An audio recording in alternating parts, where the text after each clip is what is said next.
Good morning, everyone, and welcome again to the FST Orientation Exercise 2021-2022. This is day 2. And today, I want you to relax. I want you to enjoy this session, maybe a bit more than you did yesterday. Yesterday, we had a lot of information regarding your academic programs coming at you. Today is about you. And so it's a time for you to enjoy and open your minds to some of the things that the FST has to help you to enjoy even more. I am going to begin by sharing my screen with you so that I can share what's going on in this program. Today, we are calling our session The Total You, Leading a Healthy University Life. And if you look carefully here, you will see I have broken down the schedule. We are going to be talking about my FST experience for the first half an hour. Then we have Miss Tamaya Wilson from the University Health Center is coming to talk to us about how we can build that total you, how we can build those resiliency skills that are important in building out the total you. We're talking financial matters with Camille Campbell from the bursary, and we're talking further financial matters with Marcia Gay Lawrence from the Office of Student Financing. And then we have Tanya Francis, who is in the Placement and Career Services here at the UWI, also talking to you about future planning and what the UWI has to offer you to help you to get there. We do have Mr. Alex Clark, who is one of our FST students, outstanding scholars, who is joining us this morning to share with you also his experience. So we are on YouTube, we are live, and we do have our FST personnel, your lecturers, some of the personnel from the faculty office who are interacting in the chat with you there. So feel free to post your comments. Feel free to ask questions. We do have resource personnel who are there responding to you. And of course, some of your questions and comments will be taken over here by the presenters in the session. Okay, so again, I'm saying I don't want you to feel bombarded in this bright, beautiful morning. I want you to relax and I want you to enjoy this session. So I am going to start by telling you, and I deliberately have not said my name since we started because I want to introduce myself properly. Who am I? I am Marvadine Singh Wilmot, and I am your Associate Dean for Student Experience. There are some other things about me, some pictures here on the side, which I'm showing you. I am a scientist. I am a chemist by training. And so over here, you see me with my undergraduate students in the teaching lab because I'm a lecturer also. So I'll be meeting many of you in the lecture rooms and in our labs. And in the second picture, I am there in my research lab. Well, this is in our research lab of one of my collaborators at the Particle Accelerator. And those of you who joined us in our stimulus series would know about that. And down here, I am with my research students. So I am a lecturer and a researcher, and certainly you and I will be talking some more about some of my work as a researcher. Now, what is my role in your life and in your experience? Well, I lead the student experience team in the FST, and indeed, there is an entire team of us that is working to make this an experience for you. But what is this student experience in FST about? Well, it is a coordinated suite of programs, ladies and gentlemen, and it is aimed at building a culture of well-being. And this culture of well-being, you will acknowledge, is what is going to enable you to immerse in and enjoy the journey to your degree. So, you know, your grades are very important, and we made that very clear to you yesterday. And if you think about a room or a finished house, you know, the paintings and the finishes, the paint on the wall and the furniture and all these things, these are finishes. You know, these are what you sell the place by. So people see that first. Those are your grades. Your grades open doors for you. And that's very important. But behind all of that, we have the steel work and the concrete. And you know what, people? Engineers were involved in making sure that that structure is strong enough to resist some of these hurricanes and earthquakes and all these things that are in the environment. Well, this is what the FST experience is going to do for you. Certainly, we are going to work on getting you those, helping you to get those best grades. And so we are going to add the icing on the cake, the finishing in the room. But we are there empowering you with resiliency skills, with self-care that builds resiliency skills. We are there to ensure that that structure, once those grades get you into the door, that structure is in place, that structure of self-care and resiliency, that culture of well-being is in place to carry you through and help you to withstand even times like these. We are in a global pandemic. And that leads me to this, to talking about these essential components for a total experience. Because, you know, it is a difficult time for all of you and your families. And we do know that. It's a difficult time for us too. We normally are able to plan our programs well in advance of the orientation period. And right now, just like you, we have to follow the news for the next press conference, you know, the next set of guidelines from the government, and then we have to adjust. So we too have to be agile and flexible. But you have to trust. You're following me here where I'm talking about the essential components of a total experience. You have to trust that you and I, you and all of us in the FST, we are on the same team. So try to be a little bit more patient, as we will try to be with you too, okay?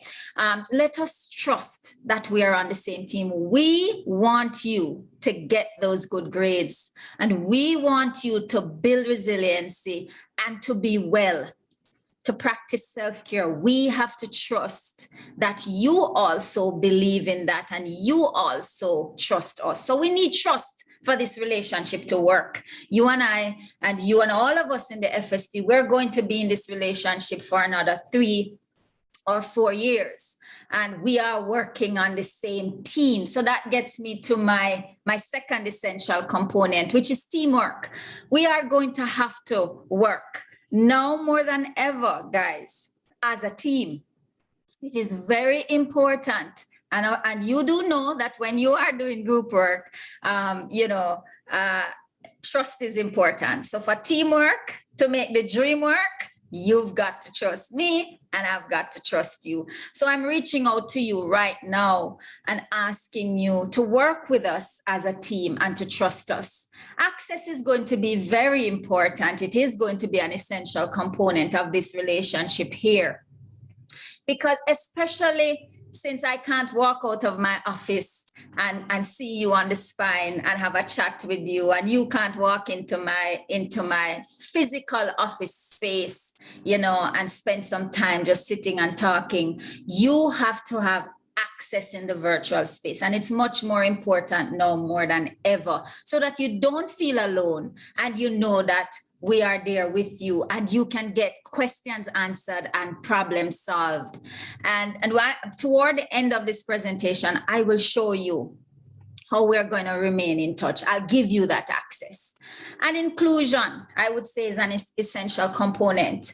Wherever you are in the Caribbean right now, or wherever you are in the world, because some of our students are not even here in the region, wherever you are in Jamaica, in rural Jamaica, in Kingston and St. Andrew, wherever you are, people, if you are in my little district where I come from in St. Thomas, it's called Arcadia. You probably have never heard of it. You remember this, that the FST is working for each of you.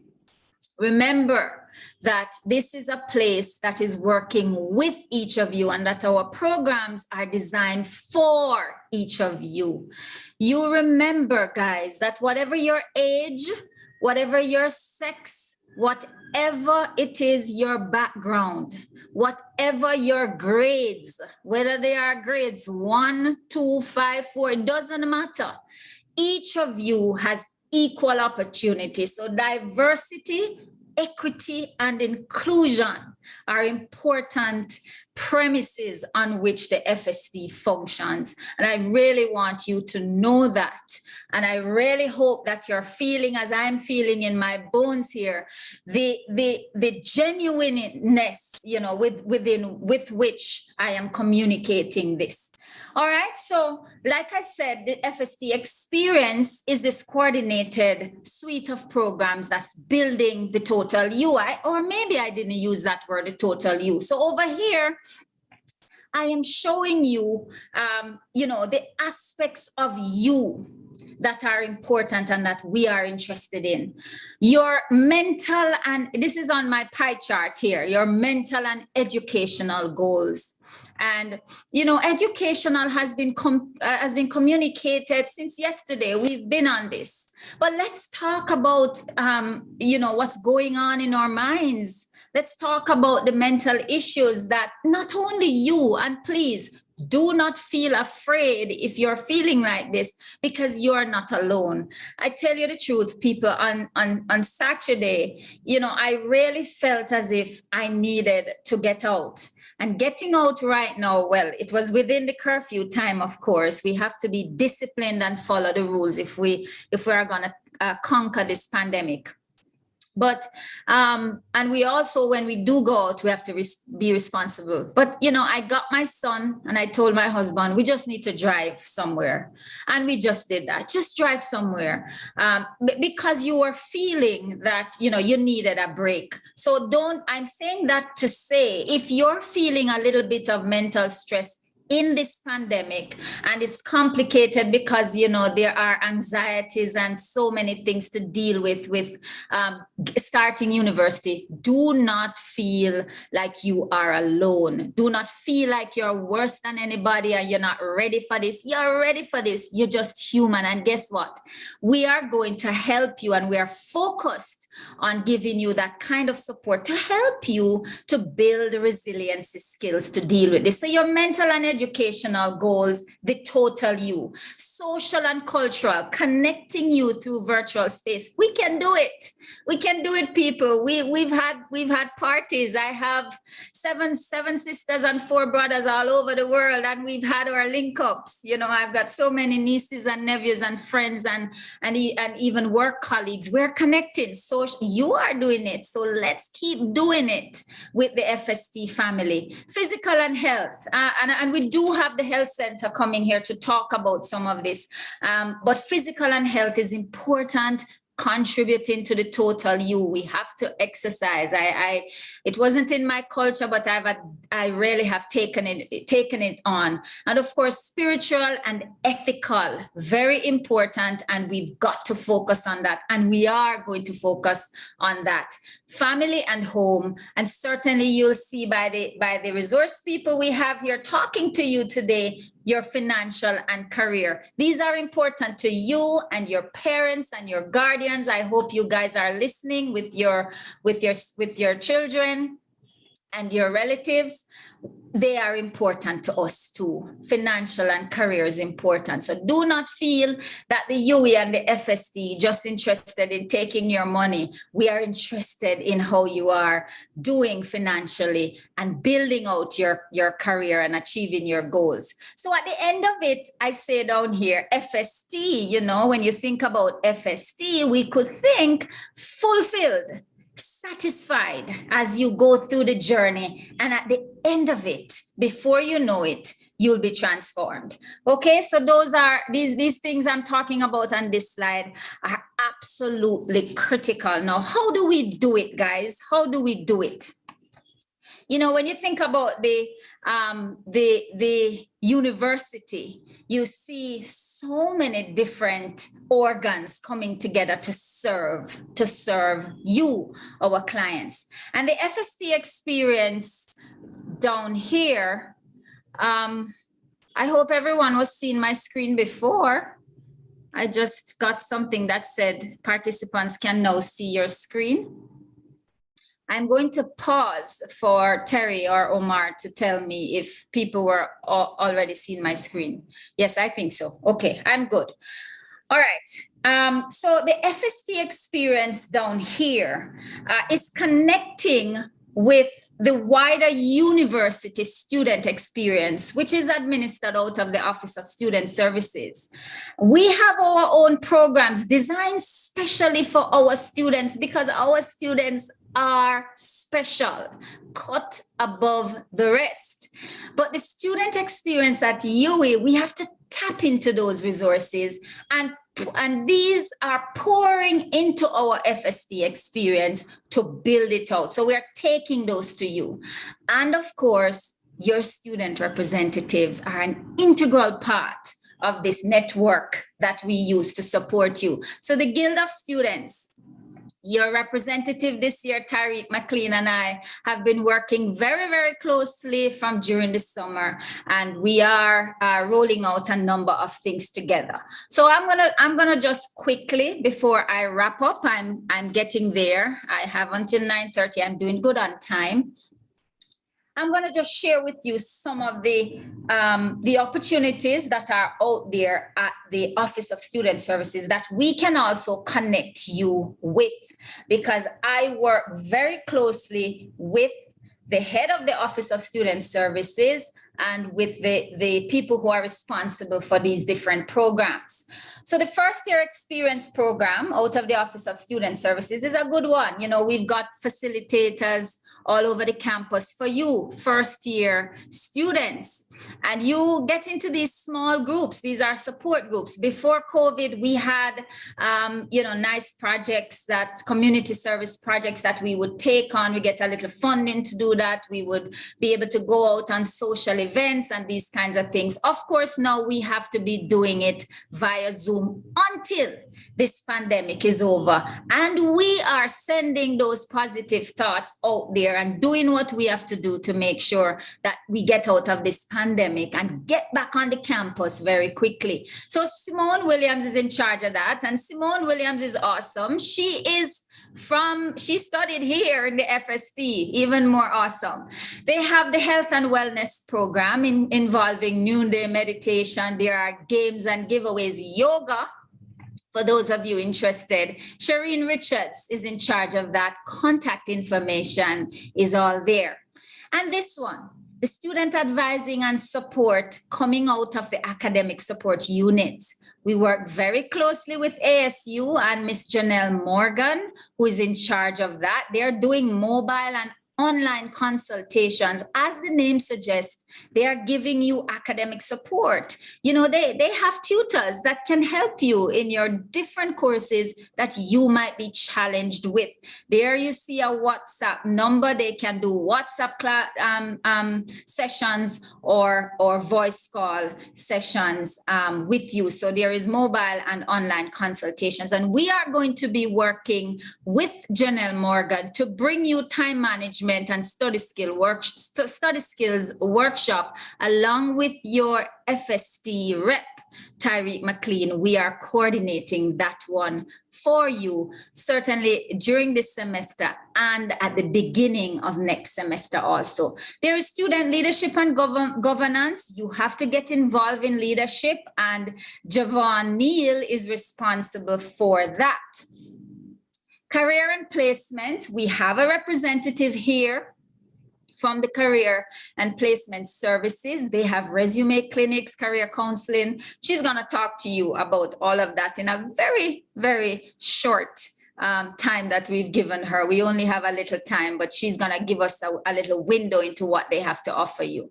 And if you are a commuting student, online commuting life is a thing. Yes, it is. So there is advisor support. You can talk to your student services managers, commuter care and grant drive.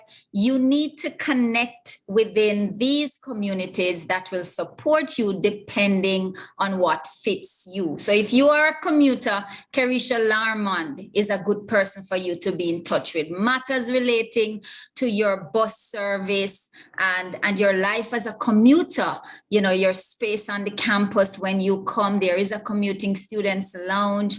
Those things are important for you. Reach out. Here is the contact. And those of you who live on Hall, we connect you even more, even though Hall life is very involved and you possibly are already there. But I have connection with many of your resident advisors, and they have organized programs also for you. So your student services and development managers in your halls, I know information is readily available there, but if you're having any difficulties, you know where to turn. All right, no. So that's the wider UE experience, okay? But you are excited, I am sure, to hear about what is tailored for you, custom fit for you is the My FST experience. What's involved? And I'm going to spend the rest of the presentation just talking a little bit about some of these. So when you get involved in the My FST experience, and by the way, people, I want to take a minute to just examine this My FST experience. You know the word my, if you say it, My FST experience. So it's My FST experience or My FST experience, however you want to read this. The my denotes relating to me, especially as possessor or agent, okay? So my FST experience says you are the possessor, you are the agent of this experience, okay? And we want you to know that FST, the Faculty of Science and Technology, belongs to you. Your experience here in our faculty is not based on a one size fits all. It is tailored for you. And I'm asking all of you as your FST student experience dean to own it, to own the FST. And so one of the things we are going to be doing, and I'll tell you about it later on, I'm going to be showing you, we are going to be taking you to all that we do, not just teaching and learning, but to research, to the research labs, to the phenomenal things that the scientists in FST are doing to create solutions to the problems that Jamaica and the world has. Things that you need to know so you can get excited and feel a part of this, because you are the people, our students, who make this possible, okay? So I have got to say that every time you say my FST experience, I want you to understand the power of that word my. So, all right, in the My FST experience, you will discover internships and scholarships. And we've got to tell you about some of these. We have, for you and you only, the Huawei Seeds for the Future program. The Huawei Seeds for the Future program is a 2-week cultural exchange to China, learning 5G at Huawei HQ, you know, headquarters. And this is for second and third year computing and electronics and engineering majors. Of course, there are some changes that have happened now that we are online, but of course the situation is very fluid. It's still active, and you should go to the FST website to check out more information about that. There is the Goldman Sachs internship also, where final year students from computer sciences are taken as interns in Hong Kong. So 2 graduates from our faculty are now working and living in Hong Kong. These are 2 students who participated and benefited from that FST experience. And IBM, right here, IBM is also for final year computing students. Then there is CMEX, and the CMEX, some of you might know about it, or maybe not. Fewer people know about CMEX because it's a relatively new program with Carib Cement. This is for second and third year students from the Department of Chemistry and Engineering. And this program is exposing you to virtual learning sessions on the cement industry over 3 weeks. So 1 or 2 days over a 3-week period, and 3 candidates out of this training are selected as interns. We have scholarships like the Lawrence Davis scholarships. There are 3 scholarships, and in fact, we do need applicants right now. So 3 scholarships for BSc in any life science major. Each of these students will receive $3,000 US per year for 3 years. Okay, so again, I'm sending you to the FST website. Now, I want you to be patient when you go there. We are doing some changes on the site. And so there is some information there, but we are updating. So give us a little chance to get it all together. But some information is there. Applicants are needed for the Lawrence Davis Scholarship. And then there is the Pride program of the FST, the Boost program. And Boost over here, I'm showing you, means building out our STEM teachers. This is a partnership between National Baking Company Foundation and the UE. So here in this picture, you are viewing all of the Boost scholars. It was just 2 weeks ago that they finished their training program, and we set them straight with a nice ceremony to welcome and award them their certificates and welcome them to the program. This is a nice picture with the representative from the National Baking Foundation, and of course our vice principal for the campus is right here. So the Boost program, we have Alex, and Alex will talk to us in about 3 minutes or so about the Boost program. It is something exciting. You know what is going to happen? You're going to get $300,000 directly applied to your tuition. This is for students who are in their final semester in our faculty, by the way. But you got to start planning for this from now. So that can be applied directly to your student loan. There's an incentive program payment of $500,000 in addition to the pay that you will get if you decide to serve as a STEM teacher in one of our high schools. And this scholarship can be renewed for up to 2 additional years. So, I mean, just think about the possibilities. I told you about inclusion and including everybody. There's a WIGOT bursary that's available to students on the campus, you included. This one, I must say, is not specially designed for FST students, but you also qualify. If we have any student with disability, please apply through the Office of Student Financing.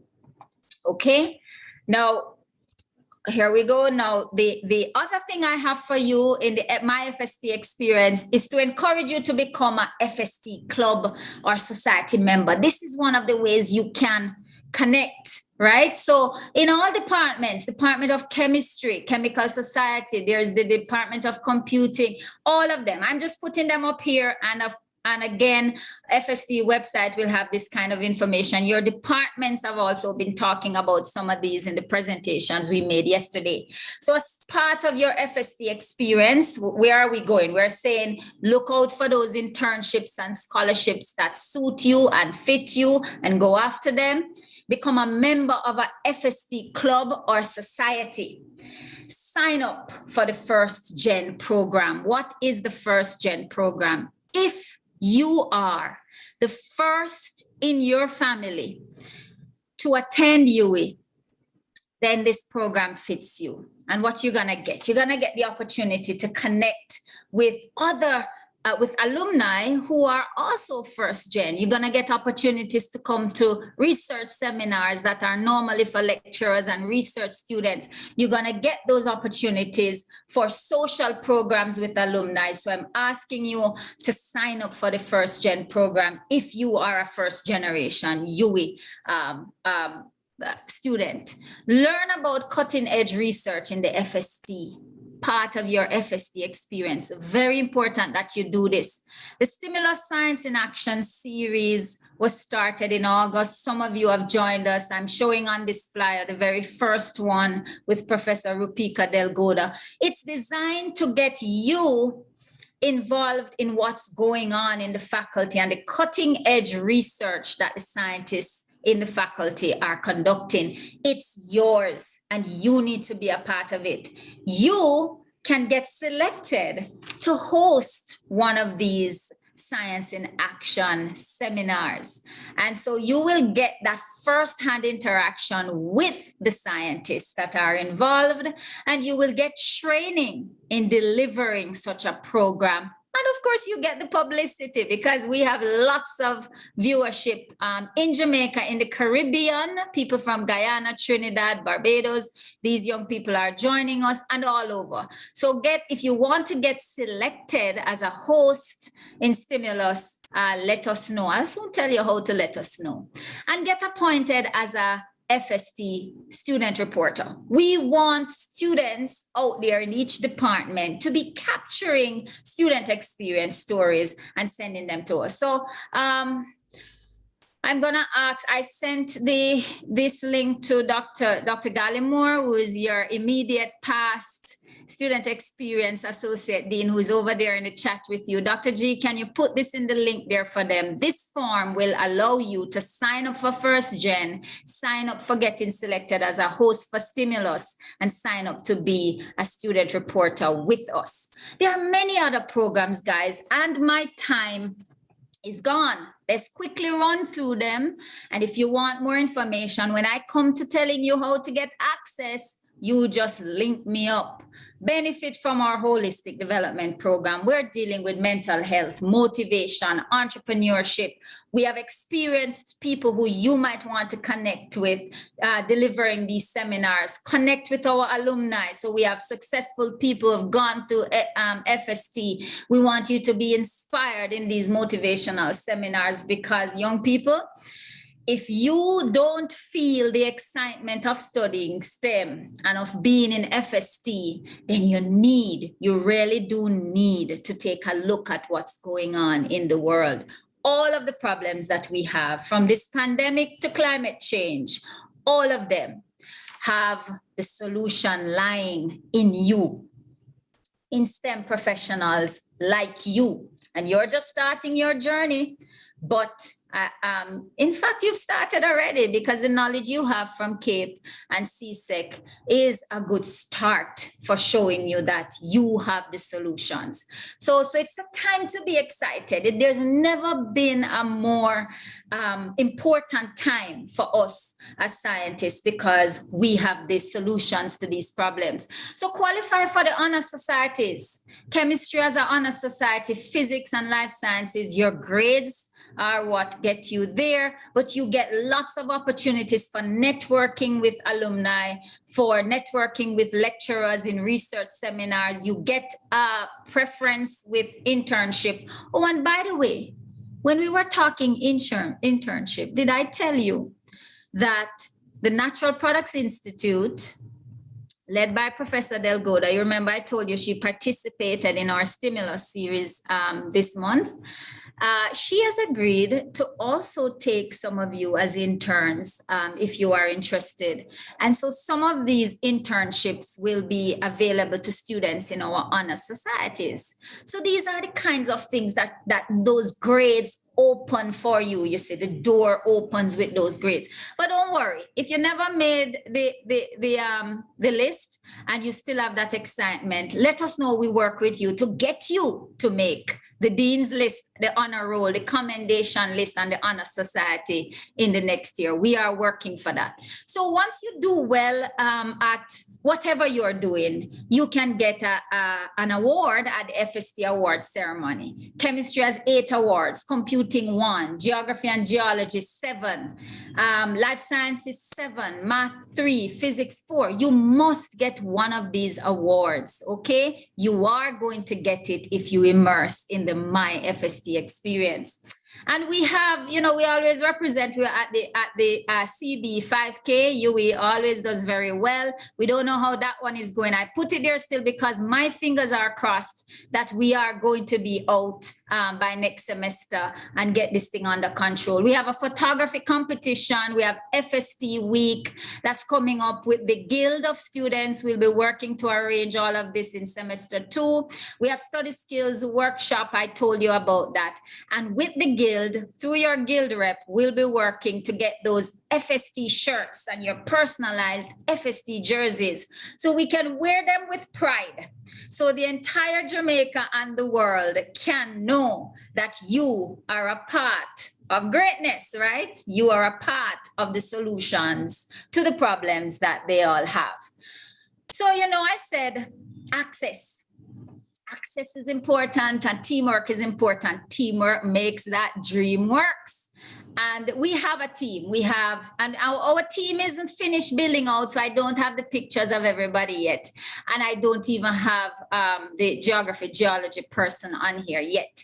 So all of this will be coming to you. Once you sign up for my programs through my little form there, I'll have you, and you will have direct connection access to me so we can get this information to you. But we want you to connect locally. You know, here I am as the FST Associate Dean in the faculty office, and you're in your departments, and we have so many of you in so many different departments. Well, your first point of contact could be your department student experience liaison. So chemistry, Dr. Inka Brown; math, Miss Roxanne Francis; physics, Dr. Tanya Carr; life sciences, Miss Claudia Lewis; ComSci, Mr. Sean Miller; and we have the geology name coming up for you shortly.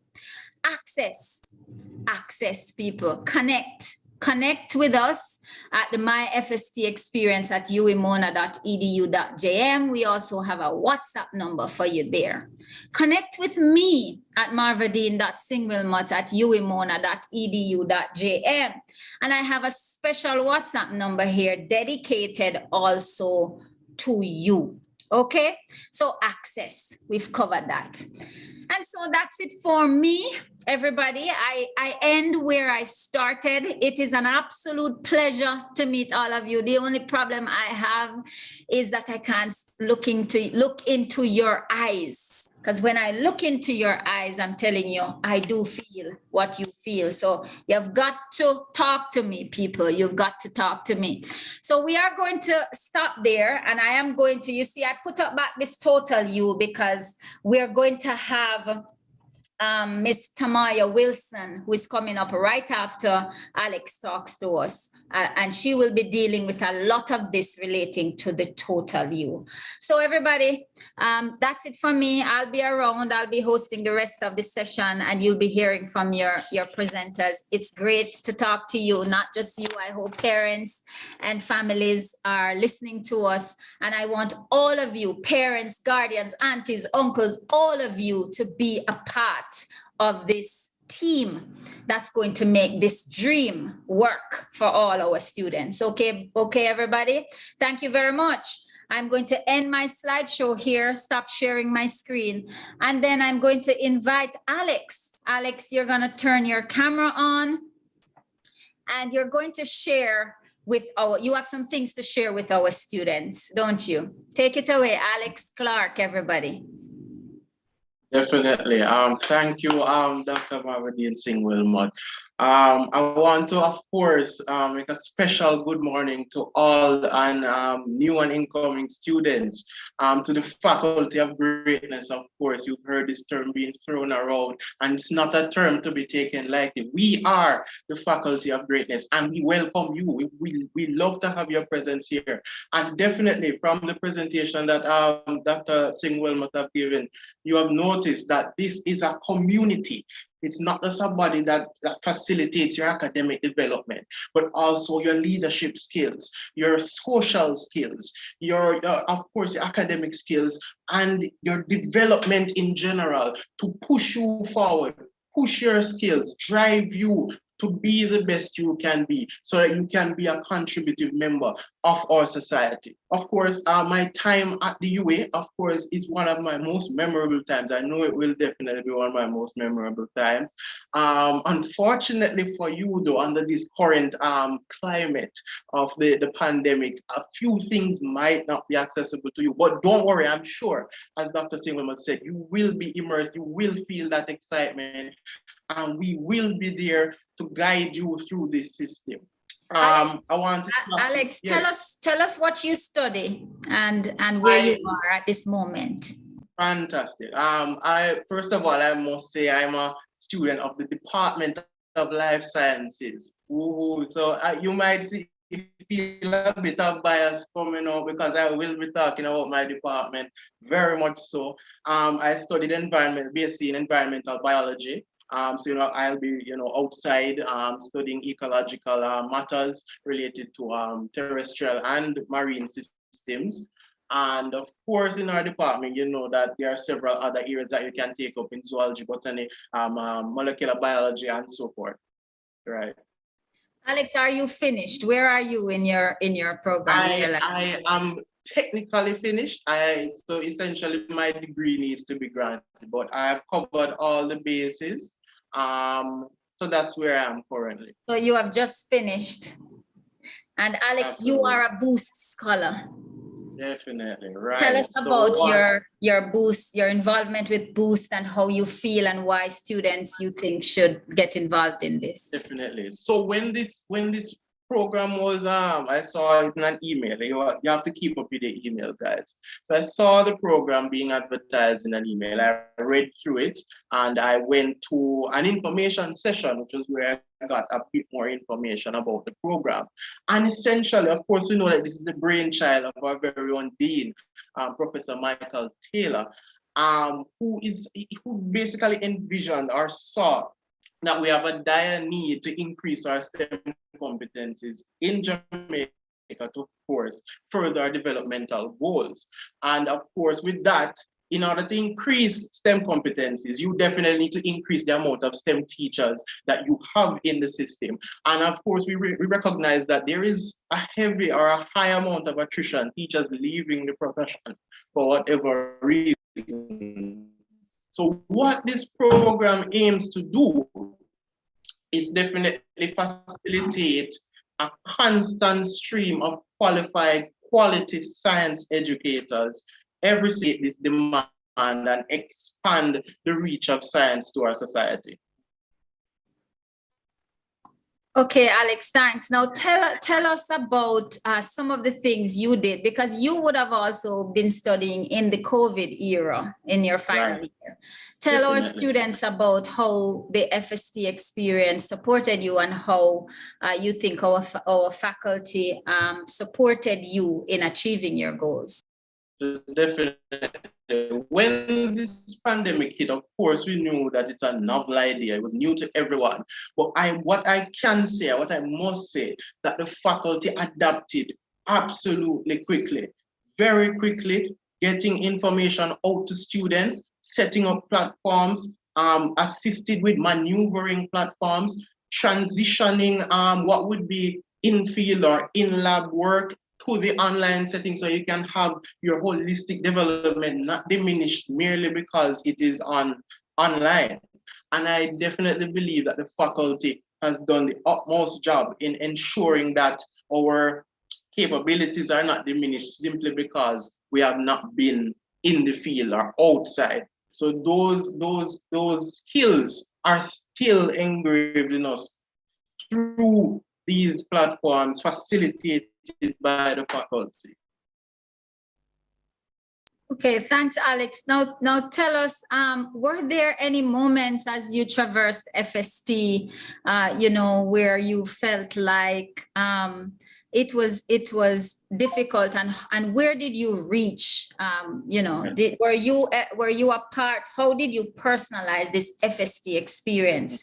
So tell us some of the clubs you were involved in, some of the other programs as you move toward your degree. So definitely, what the students will realize is that there is a leap that you take take from CSEC to CAPE.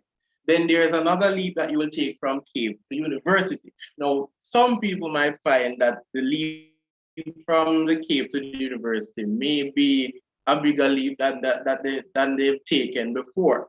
But what that first year experience does is, of course, gives you the experience to open your reach, understand what you like, what you don't like. Of course, along the way, some people may hear that it's the hardest faculty, but let me tell you, it's the faculty that will build you for life. When you make your way through this faculty, no matter where you come from, there's staff there to assist you, always ready to assist you. You can find them out, you can seek them out, they're ready to help at any moment, and they will ensure that they help you to become your best self as you matriculate through the university. Now, I was involved, I don't know if you can see it here, I am a part of was a part of the Biology Students Association. Again, out of the Department of Life Sciences, I served as its vice president this past year. Previously, I served as their PRO. I also served last year as an disciplinary officer out of the FST Guild. And those systems, would help me or have helped me to develop certain characteristics that I work with today, which includes my communication skills and, of course, relating to people. These doors also open up networking capability or networking opportunities where you get to meet persons from various fields, from various scientific backgrounds, from various, even alumni from the faculty who have gone on to do other things. You have the capability to engage these persons and, of course, build yourself while doing that. And that is facilitated through your faculty, the Faculty of Science and Technology. Thank you so much, Alex. Thank you so much for being such an inspiration to your peers and for representing the FST so very well. Congratulations and all the best, Alex. Okay. Thank you, Dr. Marvin. Thank you, everyone. And now we are going to move right into the presentation from Ms. Tamaya Wilson. Tamaya, you are on. Tamaya is a counselor at the university's health center. We are very happy to have you, and I hand over to you. Good morning, everyone. It's such a pleasure to be here with you. And I just want to pause to say welcome to the University of the West Indies and welcome to the FST faculty. We just want you to embrace what university means for you. And I know that this year has not been what you would have wanted it to be. A lot of us felt like, you know, by this time COVID would have been a thing of the past and we would be in face-to-face classes, but we persist. We are very resilient people. And we can handle this. We can handle what COVID throws at us. We just need to be flexible. We just need to keep focused and we need to take care of ourselves. Okay. So we're going to be looking at the total you, because, you know, health is not just about the physical health. Health is also about your mental health, your social health, your emotional health. Now, because we are not meeting face-to-face, I need to see some interaction in the chat because I like to get that kind of feedback. I miss the facial expressions and and the nodding that I can see when I'm in a physical face-to-face presentation. So you're gonna have to put some emojis and some comments in the chat so I know that you're there. I want to hear you share your own experiences or your thoughts and answer the questions that I'm asking. All right, so we go on.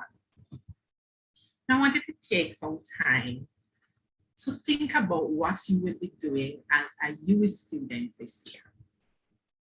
And I wanted to put that information in the chat. What will you be doing as a US student this year?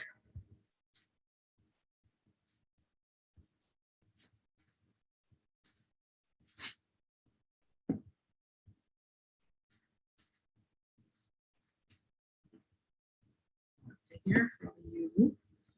So let's give you a few moments to put that in the chat. And because you are a few seconds behind me, what I'm gonna do is move on to the next question, and then I will put in what you had to share, some of what your comments are. Okay. Oh, I see some comments coming in now. Heidi Hughes getting involved. Noel, Jonathan Ellis, learning how to learn. Jonathan, I'm calling you by middle name. Noel, you are on point with that, because a lot of times when we come through primary school or prep school and come through high school, we don't learn how to learn. And this is a very good opportunity for you to learn how to learn. You're going to see a little tip coming later in the presentation for the service that you can access at the University of the West Indies to help you to learn well and to study better. All right. I see somebody saying, Tahira, doing my best. Andres, going to classes, and many classes are going to be online, but yes, Andres, it's important to be present for your classes, because there are some cues that you can miss if you're not physically, you're not in a class when you're supposed to be there. You know, the way that the lecturer makes an emphasis on something, it makes a connection in your brain that this is important and it's going to come on the exam. So you want to be present for your classes. Evolving into the best version of me, that's your J. And I'm just going to read two more. Mr. Mankind, learning about biology, chemistry, and math. And Brandon, getting the best education possible. You are in the right place for that. Now, the next thing I wanted to think about is to picture yourself at graduation. And when you're at graduation, you're reflecting on your experience at UA. What do you think will stand out for you? Is it the friendships you form? Is it that for you, university seemed a little easier than high school? I know for me, when I went to university, getting good grades was easier. I know it's not the same for everybody, but maybe it's because I finally felt like I was doing something that I was really interested in. And so it was easier for me to get good grades. Or maybe you will look back and you'll say, boy, university was a challenge, but I did it and I made it, right? So here we have some comments, still commenting on getting better study habits, and we're going to find out where to get that information, right? Noel, Jonathan Ellis, the connections made. And that's very important. A lot of the friendships and the connections that you will make during university will last with you throughout a lifetime. And so you want to be very mindful about how you choose your friends and about the old friends that you have that you want to keep in your circle. You don't want to be discarding your friendships, because your friendships are important, right? Aliyah is how I traversed through the pandemic, and that's a very good one, Aliyah. Thanks for sharing that. And Charity says, what will stand out for me is that I actually made it. And people, you have the strength within you, you have the resilience, you have everything that you need. You made it to UWE, that means you can get through UWE. You have what you need, and you have the support that you need at UWE, and I'm sure in your support network, to help you to make it, all right? Now, what are we going into the presentation? So we're going to be talking more now about leading that healthy life, okay? What are the most important needs in life? We're going to start with just the basic. What are the most important needs?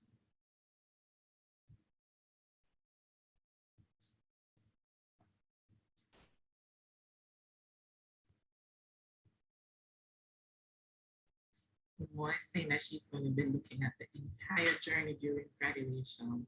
Rihanna is looking at the fact that she made it to graduation.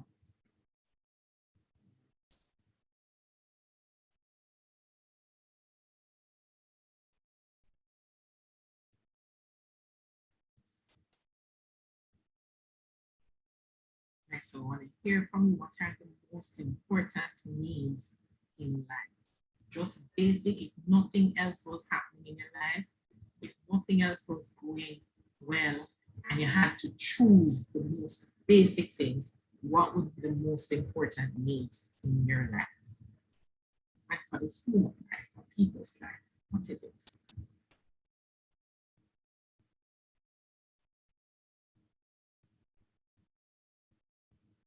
Okay, charity, food, shelter, water. So charity, we put a little confidence. So you put the question sign up. That is the most important need for you.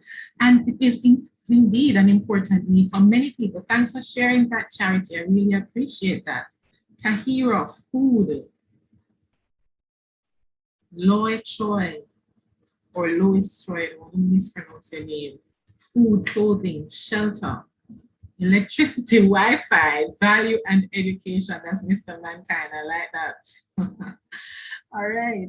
Now, let me tell you, your physical health is important, and the physical needs are the most important needs in life. Nothing else can happen. Nothing else is important until these needs are met.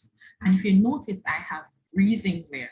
And this is because a lot of the times we're not breathing properly. So yes, we're breathing and we are able to breathe, and that is what sustains our life. But I have a lot of clients who come to me, they are anxious, they're not sleeping well, they're not able to focus, they're losing concentration in class and so on. Breathing can help you to relax, help you to sleep better. It helps you to manage your anxiety if you're breathing properly, right? So your physical health forms the foundation for functioning in all areas of your life. For your emotional, your spiritual, your academic, your every single area of your life. Once you have a good foundation physically, you can move on from there. If the physical foundation is weak, then you're going to want to address that. So let me see what else is happening in the chat. Love is the most important need. Family and love and God. Right? So I'm sharing that.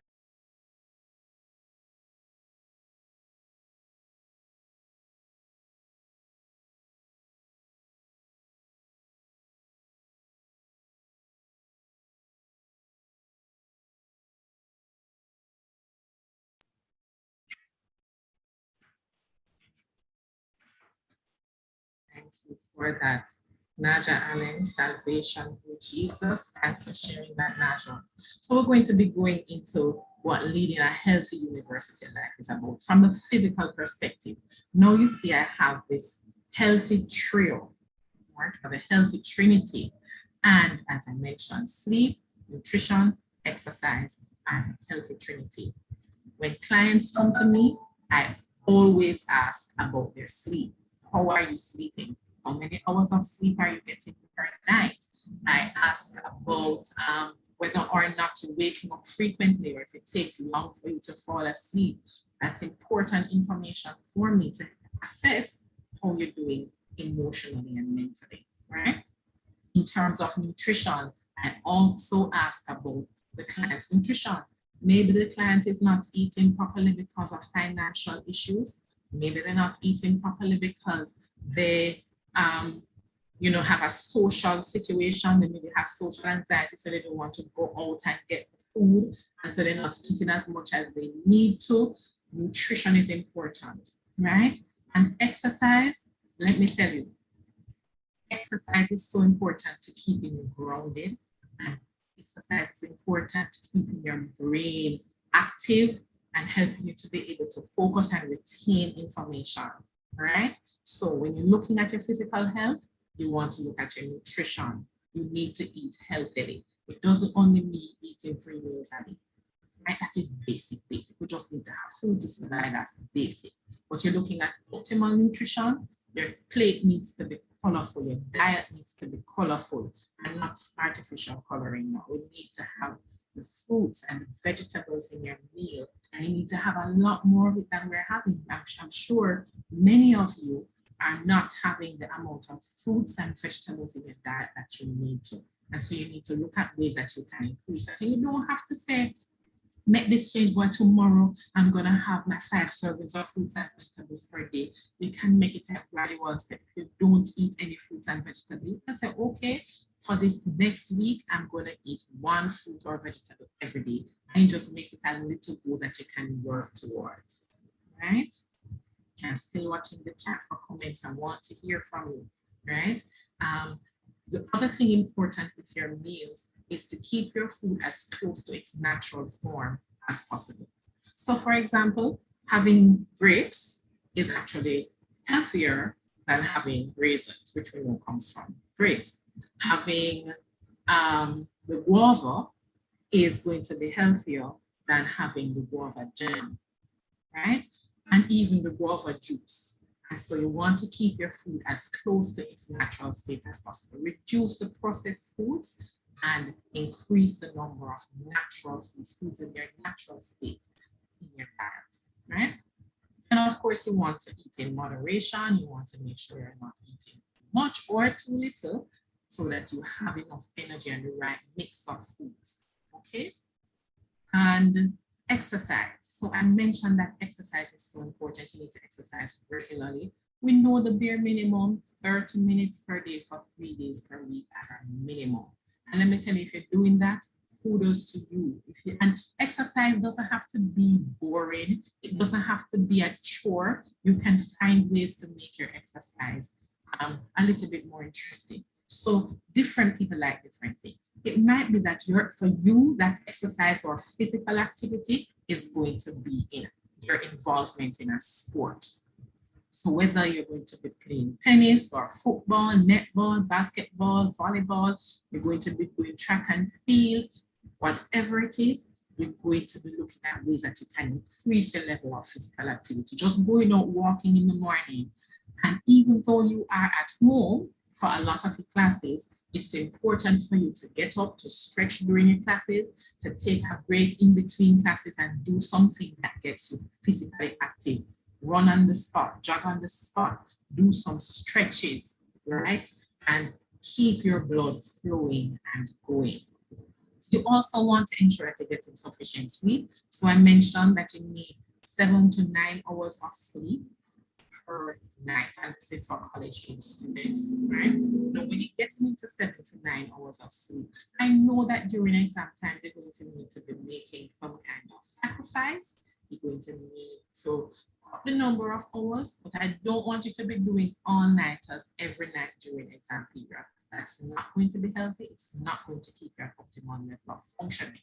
Okay, so in exam time, you might want to cut it down to 4 hours to 6 hours, depending on how much sleep you normally need.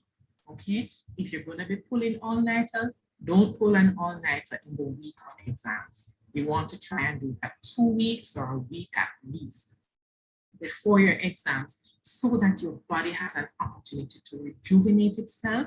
You need to be getting proper sleep before you go to your exam. So your brain is functioning, it's clicking, you're not tired, you're not falling asleep in the exam, and you're not getting anxious, because if you haven't slept well, it is easier to become anxious and it's harder to manage the anxiety and calm yourself down, right? Physically as well, and this is not on my little chart or my infographic, but you need to be making careful choices about your sexual involvement. You want to decide to abstain, and this is very important. Or if you're not going to abstain, ensure that you are using a condom and doing things to protect yourself sexually. Make good choices, not only about protecting yourself, but even about who you get involved with, right? Ensure that you're getting your tests for your STIs if you are sexually active and keeping yourself protected. You also want to be making careful choices about drug and alcohol use. What are the things that are going to be healthy for you? How is it serving you? Are you drinking around people who you trust? Are you getting drunk? You should really want to limit getting drunk. That's actually not a very healthy practice for you, right? And of course, you want to be limiting your use of experimental drugs or any other drug. right? And also in terms of managing your physical health, you want to be getting regular medical checkups, right? The Mani says sleep is a concept. The Mani, I'd like you to tell me a little bit more about what you mean by sleep is a concept. I want to hear from you, the Mani. All right, I'm going to move on to the next slide.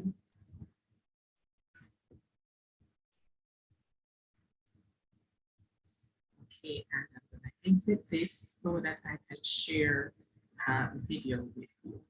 Okay.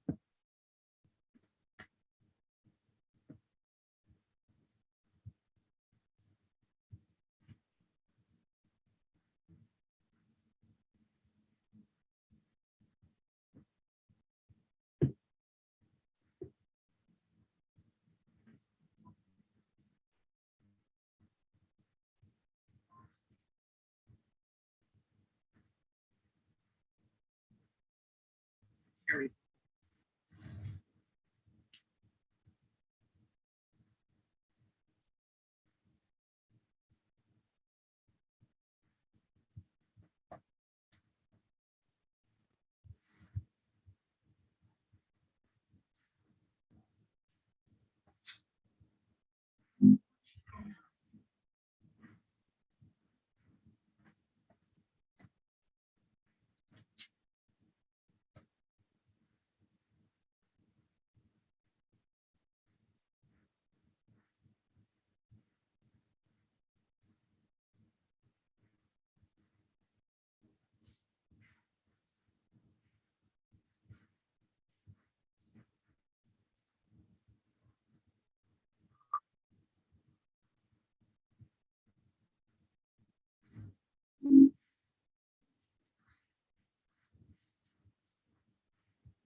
Tamaya, Yes.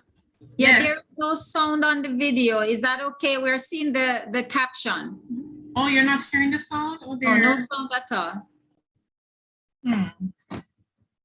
Thanks for letting me know. Let me just check that. So, well, since the there. We're still not getting any sound.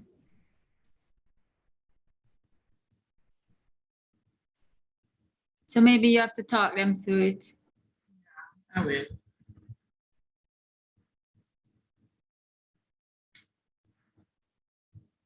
Thanks for letting me know. I will share that information a little.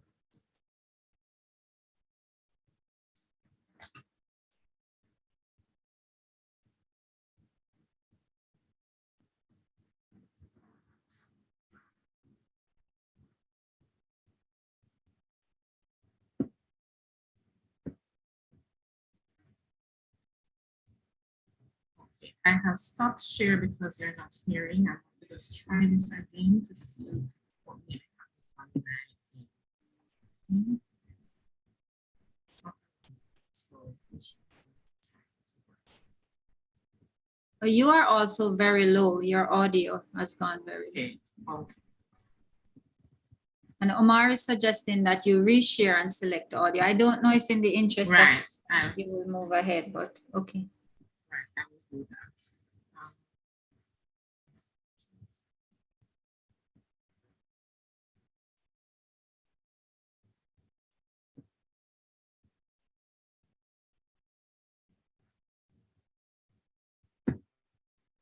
Please let me know if you're here.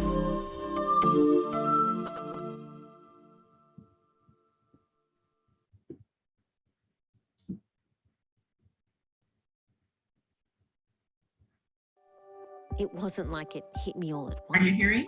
I struggled with feelings of fear and worry over the years. When my doctor told me that the pain in my hands was caused by arthritis, those feelings continued to grow.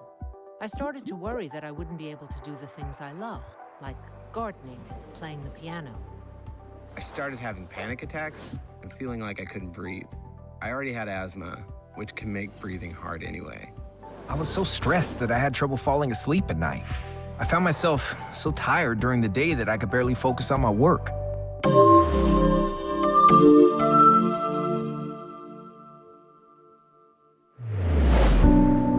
It never occurred to me that mental health and physical health were so closely connected. I guess because you go to different kinds of health professionals for help. But I saw a news story that made me realize we really shouldn't think of them as two different kinds of health.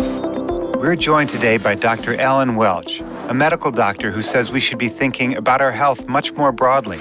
Doctor, what kinds of things besides our physical health are important? Thank you for having me on today. And yes, that's correct. When we talk about someone who is healthy, we are talking about physical health, but also mental health, social well-being, and other resources a person needs to live a full life. That sounds like a lot more than just curing someone when they have a fever. You're right. Health isn't just the absence of disease. It also refers to a person's ability to bounce back from an illness or other challenges in life. There are many factors that contribute to our mental and physical health. Some factors include a person's genetics, their environment, their relationships, their education, and their employment. These all impact a person's ability to lead a healthy life. So what can our viewers do to improve the kind of health you're talking about? Certainly eating a healthy diet and getting regular exercise as directed by a physician are keys to good health. It is also important to have healthy coping skills when challenges come up in a job or a relationship. Having healthy social relationships can also contribute to a person's overall well-being, including their mental health. Hearing that, doctor, helped me understand that my stress was doing more than just impacting my physical health. It was also starting to hurt my relationships, affecting how I spent my free time, and seemed to make me feel overwhelmed. In fact, learning that mental health is the way our thoughts, feelings, and behaviors affect our lives helped me realize I needed to address my ongoing stress as a health issue, both physical and mental. I talked about this with my doctor, and he connected me with a therapist. I still meet with my therapist from time to time. In addition to the diet, exercise, and physical checkups from my doctor, my therapist has helped me learn to manage my stress, develop healthy relationships, and a more positive attitude. Each and every day is filled with unique ups and downs, but understanding the link between my physical and mental health has made a big difference in my ongoing recovery journey.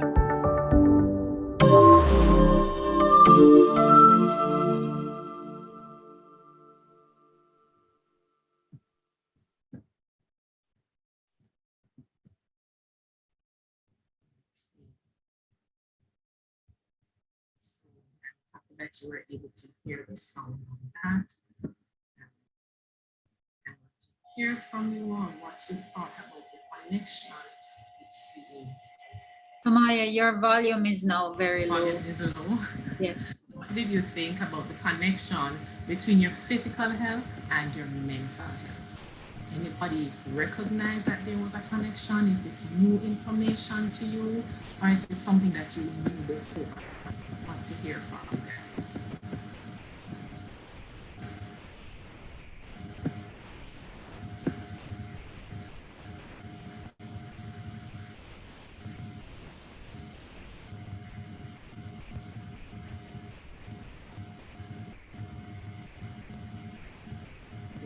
Thank you for your help with all the installation.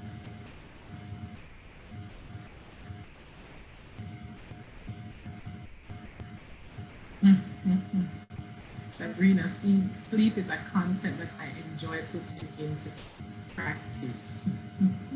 Very interesting, very interesting.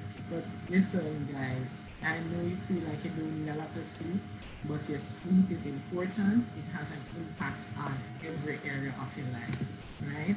Your sleep affects just your level of functioning, your level of focus. I can bet you anything that if you improve the level of sleep, and of course you can't just say, oh, I'll sleep 8 hours tonight, and then tomorrow if I don't see any change, that means it didn't work. This is something you have to keep at for at least 2 weeks to get your body into the routine and realizing, oh, I'm actually getting more sleep, I can relax, I can take more time to just be. All right, we're going to now look at your emotional health. Okay? And it's important to express your emotions appropriately and manage them, right? You want to ensure that if you are feeling sad, you are acknowledging the feelings that you have. And I want to share with you that feelings are not good or bad. They are not moral or immoral. I look at feelings as the temperature on a thermometer or thermostat. So if you're in a room, the AC is on and the AC is at 16 and you feel cold, then that's what your emotion. Emotion tells you, oh, it's 16 degrees. What do I do when it's 16 degrees? You probably put on a little sweater, right? And you feel a little better. And that's how you're supposed to look at your emotions. Recognize the emotions and then respond to the emotions. Sometimes you may assess and say, I am feeling cold, but the AC is at 27. I should not be feeling cold. And then therefore you need to go and check. Maybe I am sick, am I having a fever? What's going on with me? And so you want to look at your emotions, acknowledge them for what they are. If you're feeling angry, if you're feeling angry, acknowledge that. What made you angry? Right? So you may feel angry because somebody put you in the line, okay? Or you feel angry because your mother said that you're supposed to mind your little brother and sister for their online school while she goes to work, and you are not able to focus on your online school. And those are some things that you're going to be able to need to negotiate with your parents, some of you, about how you're going to be able to manage your online school life, right? You want to try to, in terms of managing your emotional health, you want to reduce your stress and anxiety level. And counseling can help with this. Counseling can help with resolving any trauma that you may have experienced or are experiencing. It can help you to have better relationships, help you to be more self-confident and more assertive. It can help you to learn how to establish boundaries. And establishing boundaries also means that you need to implement them and defend your boundaries. So when you say to a friend, I don't like it when you do X, and if you continue to do X, what will happen? Then you need to be able to stand up for yourself and defend a boundary that's important to you, right? Counseling can help you to have clearer academic goals and career goals and help you to develop emotional intelligence. And these are all very key to maintaining your emotional health. Shani Williams shared that the information was not new, but it's relatable. And Akila said it was something she knew before. Thanks for letting us know that. Monique, thanks for sharing that you knew before. Mr. Mankind, I honestly think that mental health is a subdivision of physical health, like hepatic health or renal health.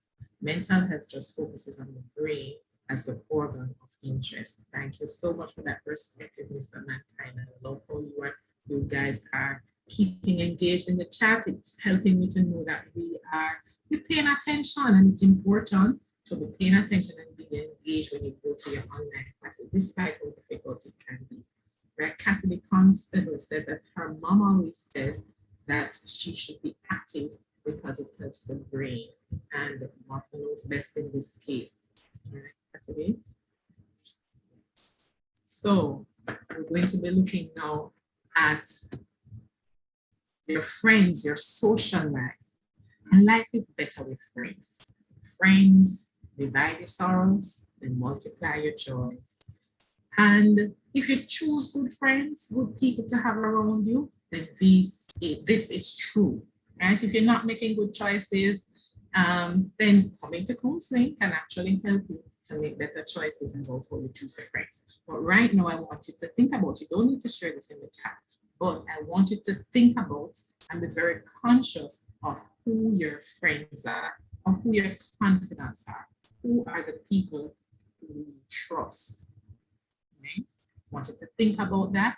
Sometimes when I talk to my clients, they tell me that they have 10 friends and they can list out 10 friends. And sometimes I have clients who list out 3 friends or 2 friends, and most often I don't get more than maybe 3 or 4.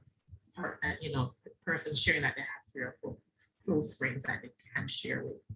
And so it's important for you to have your friends, have people around you who you can trust, people who will tell you the truth, even if it hurts.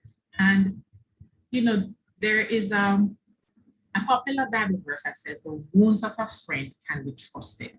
And so sometimes when your friend hurts you, you need to take a step back and say, is this friend intentionally trying to hurt me?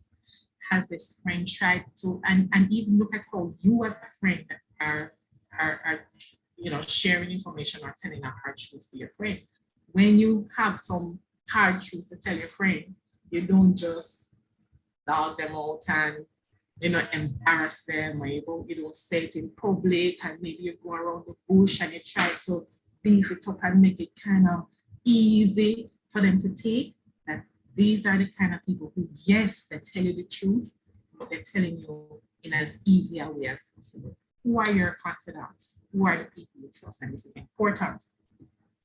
Now, a lot of clients come to me, and when I ask them who they trust or who their friends are, some people are unable to identify people who they trust, or more often, they have people who they know they can trust, but they don't depend on them. They don't talk to them because they feel that they don't want to be a burden. The friends have their own problems and they don't want to burden them, and so it's important to not just have people who you know you can trust and talk to, but to use the resources. It's like saying, I don't have any money to pay my school fee when you have $300,000 in the bank. And all you need to do is use the card and go to the bursary and pay the school fee. But you sit and you worry and don't have any money to pay the school fee because it's not in your hand. Right? So in the same way, if you have friends you can trust, you have people in your life who you can trust. And it doesn't have to be people in your own age group as well, because you want to have a nice mix of people across different age ranges. Well, just a wealth of experience that you can benefit from. But the support of your friends is going to be important, right? I mentioned earlier that you should be open to gaining new friends. When you come to university, you're gonna get some new friends, right? But do not forget your old friends. Now, sometimes what happens is that you come to university, you lose touch with your friends because you're not in the same class anymore, you don't see each other as often, but I want to encourage you that where you have a friendship that you really value, both of you should make the effort to keep that friendship alive. There is something valuable about having a friend who you've had for years. It's easier to trust this friend because they're not around me because of X, they're not around me for superficial reasons. They've been with me through thick and thin. They've seen me at my lowest. They've seen me at my worst when I wasn't really very pleasant and good to be around, but they stuck around with me, and it's good to have those friends with you. Do not be quick to cut your friends off. And sometimes in this generation where you want to people do things to hurt you and you quickly want to cut them off. I want to suggest that if your friend does something wrong, makes a mistake, is hurtful, stabs you in the back, that if the friend is remorseful, if the friend recognizes what they did is hurtful and they are trying to make amends, that you leave room for forgiveness in your relationships. Because if we cut everybody off who offends us, we will have nobody, because everybody at some point or other is going to offend us, is going to hurt us, right? So I want to encourage you to keep your friends. They are important.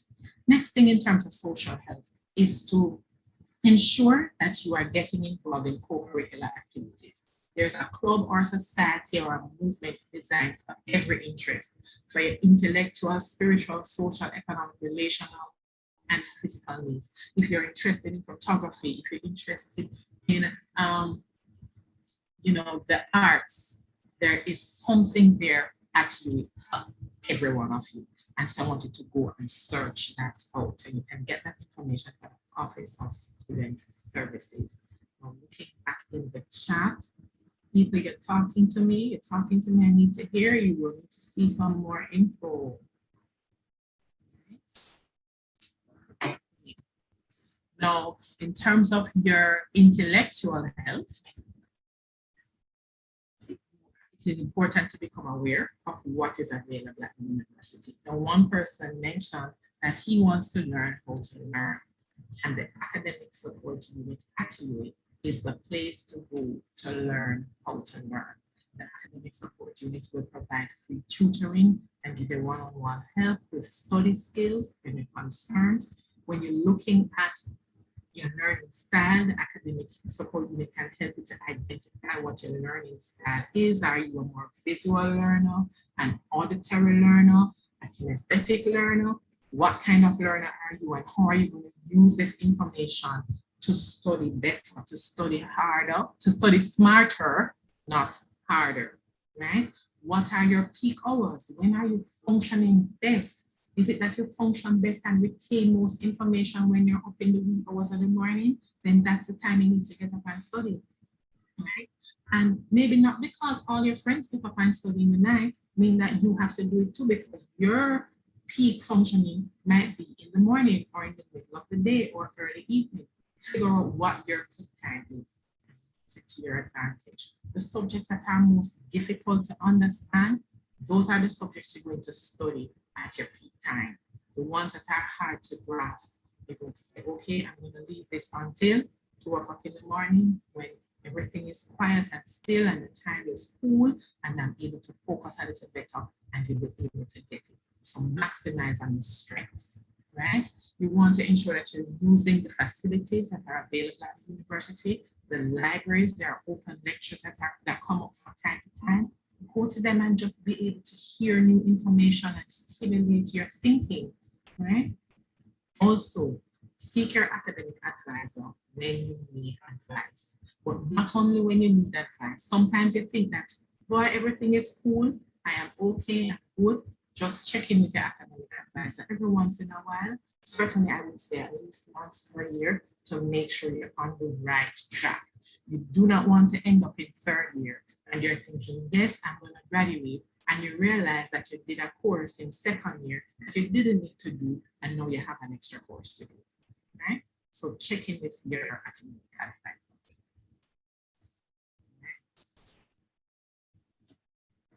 Chat is getting a little quiet.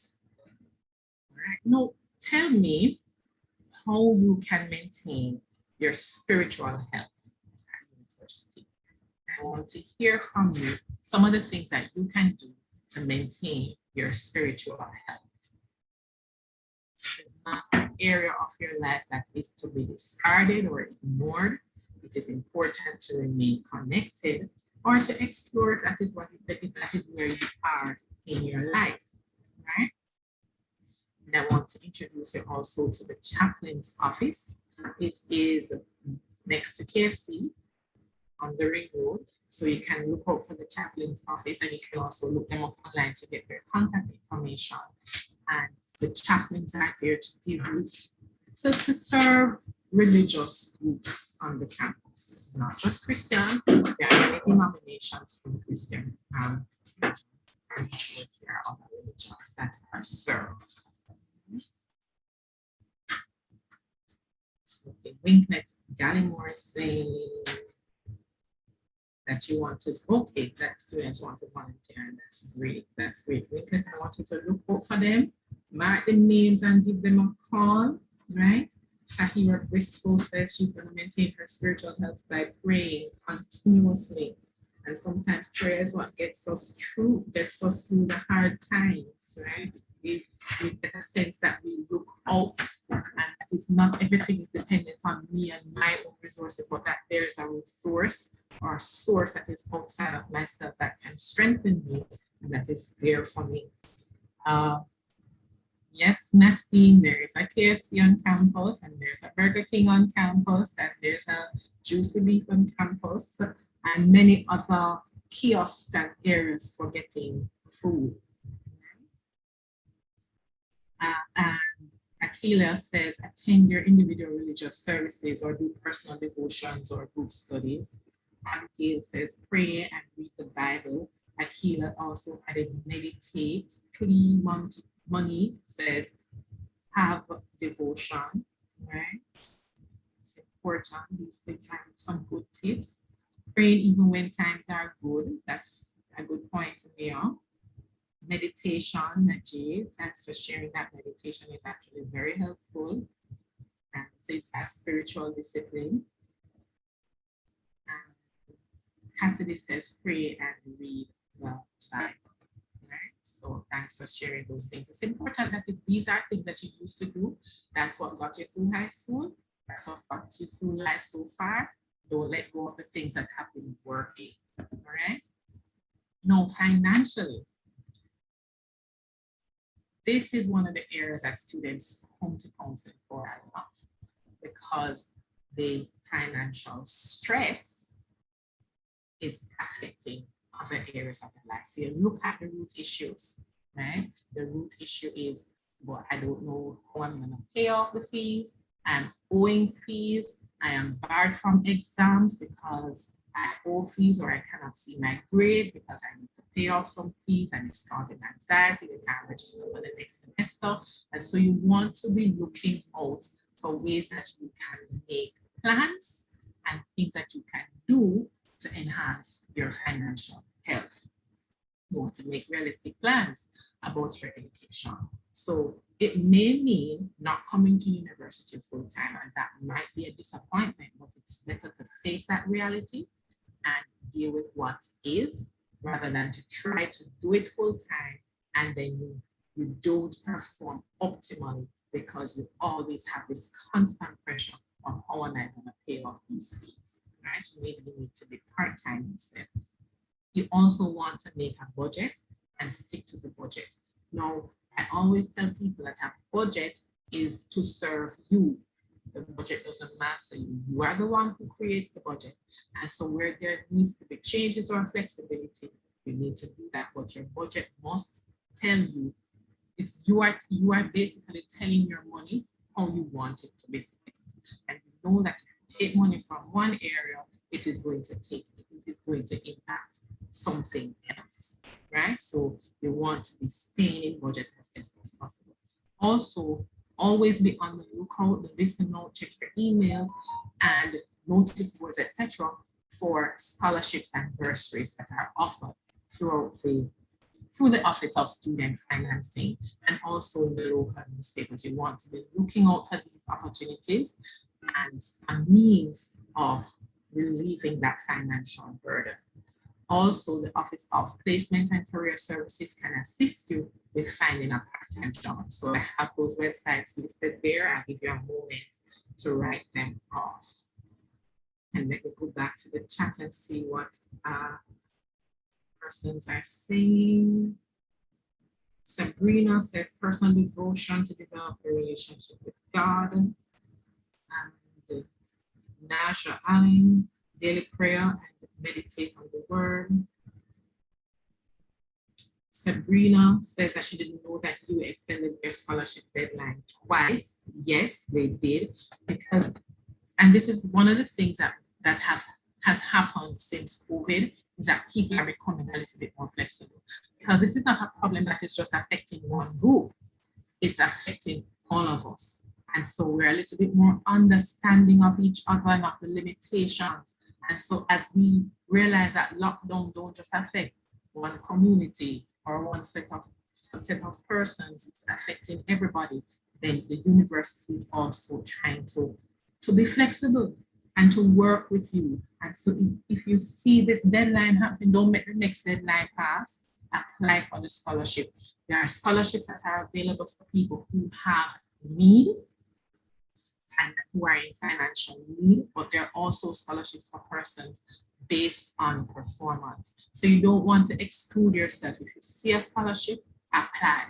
If you don't apply, you don't have a chance. As I said, they say with the lotto, if you don't have a ticket, you don't have a chance. If there is no application, you don't have a chance. And let me tell you, the Office of Student Financing has told us many, many times that there are scholarships sitting down and they have no one to give them to because students have not applied.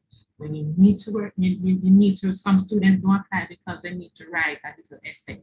Don't let that stop you. Get some help with the essay. Don't let that stop you from getting help in this area, okay? And occupationally, and this is for occupationally you can get support. Look at your Explore the realistic career options. So again, I'm directing you to the placement and career services, right? You can look them up and get their contact information. A lot of the centers and support services on the campus are now available virtually, or you can make contact virtually. So please look them up. You can use opportunities for work experience by looking at internships. And I heard you mention the internships, some of the internships that are available. You want to work towards that. And it's so good that you are here in the session today, so that even though you might not qualify in first year for an internship, knowing what you need to do means that you can make a plan and work towards it, right? We also have the summer work and travel programs, and a lot of students are able to cover their university fees and all expenses related to their education while in university by doing the summer work and travel program. So you want to also explore that option. Be prepared for the possibility that you might find another faculty or program that suits you better. Sometimes you're going along, you thought that this is what you wanted, and you've been pursuing it, and it's been harder than you expected. It's been burdensome. You're getting in depth into the subject or the course, and it doesn't seem like something you really want to commit your life to doing. Then explore some other options, okay? So you want to also check placement and career services to help you to explore the options that are available and help to direct you in the best way that you can go. Okay. So, summarizing the tips here are the things that you can do to maintain good mental health. You want to talk about your feelings. So this was a social aspect, keeping in touch, caring for others. This is the relationship building aspect. And so while you need to have your friends to talk to and trust them and share, you also need to be a friend. So caring for others is good mental health too. Keep in touch with people. Rather than send a text, sometime you might say, let us talk and call somebody on the phone and actually hear their voice. Maybe you want to meet up in your 6 feet distance, or go to a garden, a park where you can have that fresh air around and you can connect with a few people you have in your circle, right, or your bubble. Stay active. So you want to ensure that you're getting your exercise in. The exercise might be just walking around. It's stretching in between classes. It's getting involved in a sport, but you need to be staying active. Eat well. Take a break. In terms of taking a break, I cannot underscore this enough. For every 90 minutes, you need to take a break. And of course, on Zoom, it's a little bit more difficult when you're doing classes virtually and being in sessions virtually. You may actually need to take a break before that 90-minute mark. Pay attention to your body. What is your body telling you? Are you tired? Have you lost focus? Taking a 5-minute bathroom break, taking 5 minutes to sit on the veranda, let the sun come on your face. That's important. It helps you to refocus, and when you go back, you are more alert and you're clicking, right? It's also important to do things that you are good at. What is it that you're good at? Do it. Don't just ignore that particular skill or gifting that you have. When you do things that you're good at, it encourages you. It helps your self-esteem. It helps you to see value in life and to feel that you're making a difference. So if you're good at something, engage in that activity. I see here we have cry. Now, it is crying if you actually need to cry, but it is emotional expression. Expressing your emotions in a healthy way. And of course, ask for help. If you need help, ask. A closed mouth does not get fed. So you have to reach out, talk to the people in your social support group, and get the help you need. If you need to come for counseling, make contact with the center. I will give you the numbers later, and you can get support and help that you need. All right. So I see a lot of chatter in the chat about the scholarships, and so you're getting information there. That is great. Right. Now, this is the best picture that I could find of the health center. Maybe I need to just take a better one when I go to work next time. But the health center is located at 11 Gibraltar Camp Way. It's closer to Irving Hall. It's along the spine. It's closer to Irving Hall than it is to the post office. So it's on that road that runs along between Irving Hall and the post office, and we're closer to Irving Hall, right? And your health is your responsibility. You have to pay attention to what's going on with you. Make sure you check with the doctor. Don't wait until things get severe before you pay attention to it, okay? And of course, because we are in COVID times, it is best for you to call ahead. Maybe you can get a consult with the doctor over the phone, and you might not actually need to come in. So just to make you aware of that. As I said, our location is 11 Gibraltar Camp Way. During COVID, our hours are 9 to 3, but of course, these hours will be extended when we return to face-to-face classes fully when that is. The numbers at the health center, and these are numbers that you want to take note of. Maybe you can do a screenshot of this. Are 927 or 876-927-2520 or 876-970-0017. And the telephone number for the counseling service is 876-970-1992. We have a WhatsApp number that you can text to get an appointment. And it's only for texting for an appointment. This is not by the receptionist.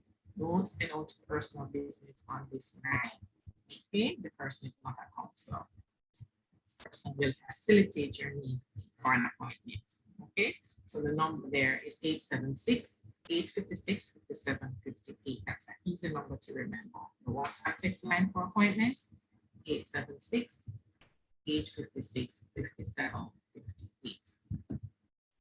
Now, some of the resources available at the health center, we have medical doctors on staff. We have, of course, the counseling center, as I mentioned. We have a psychiatrist on staff as well, and the psychiatrist works closely with the counselors. They're public health nurses, and so you can get your immunizations done there. We are not offering the COVID vaccine at the center. That will be done at the Aging and Wellness Center. Right? We do have a dental clinic, and a nutritionist comes in from time to time. However, we don't have optical services, so you will have to explore that option elsewhere. Now, your student health insurance formerly was really only beneficial to you on campus, but again, COVID caused us to pivot. And if we have students in St. Mary, we have students in Westmoreland and in Portland, then you want to ensure that they're able to access medical services because they pay for the health insurance in your miscellaneous fees. And so check your health insurance. You can see what are the benefits that are available to you.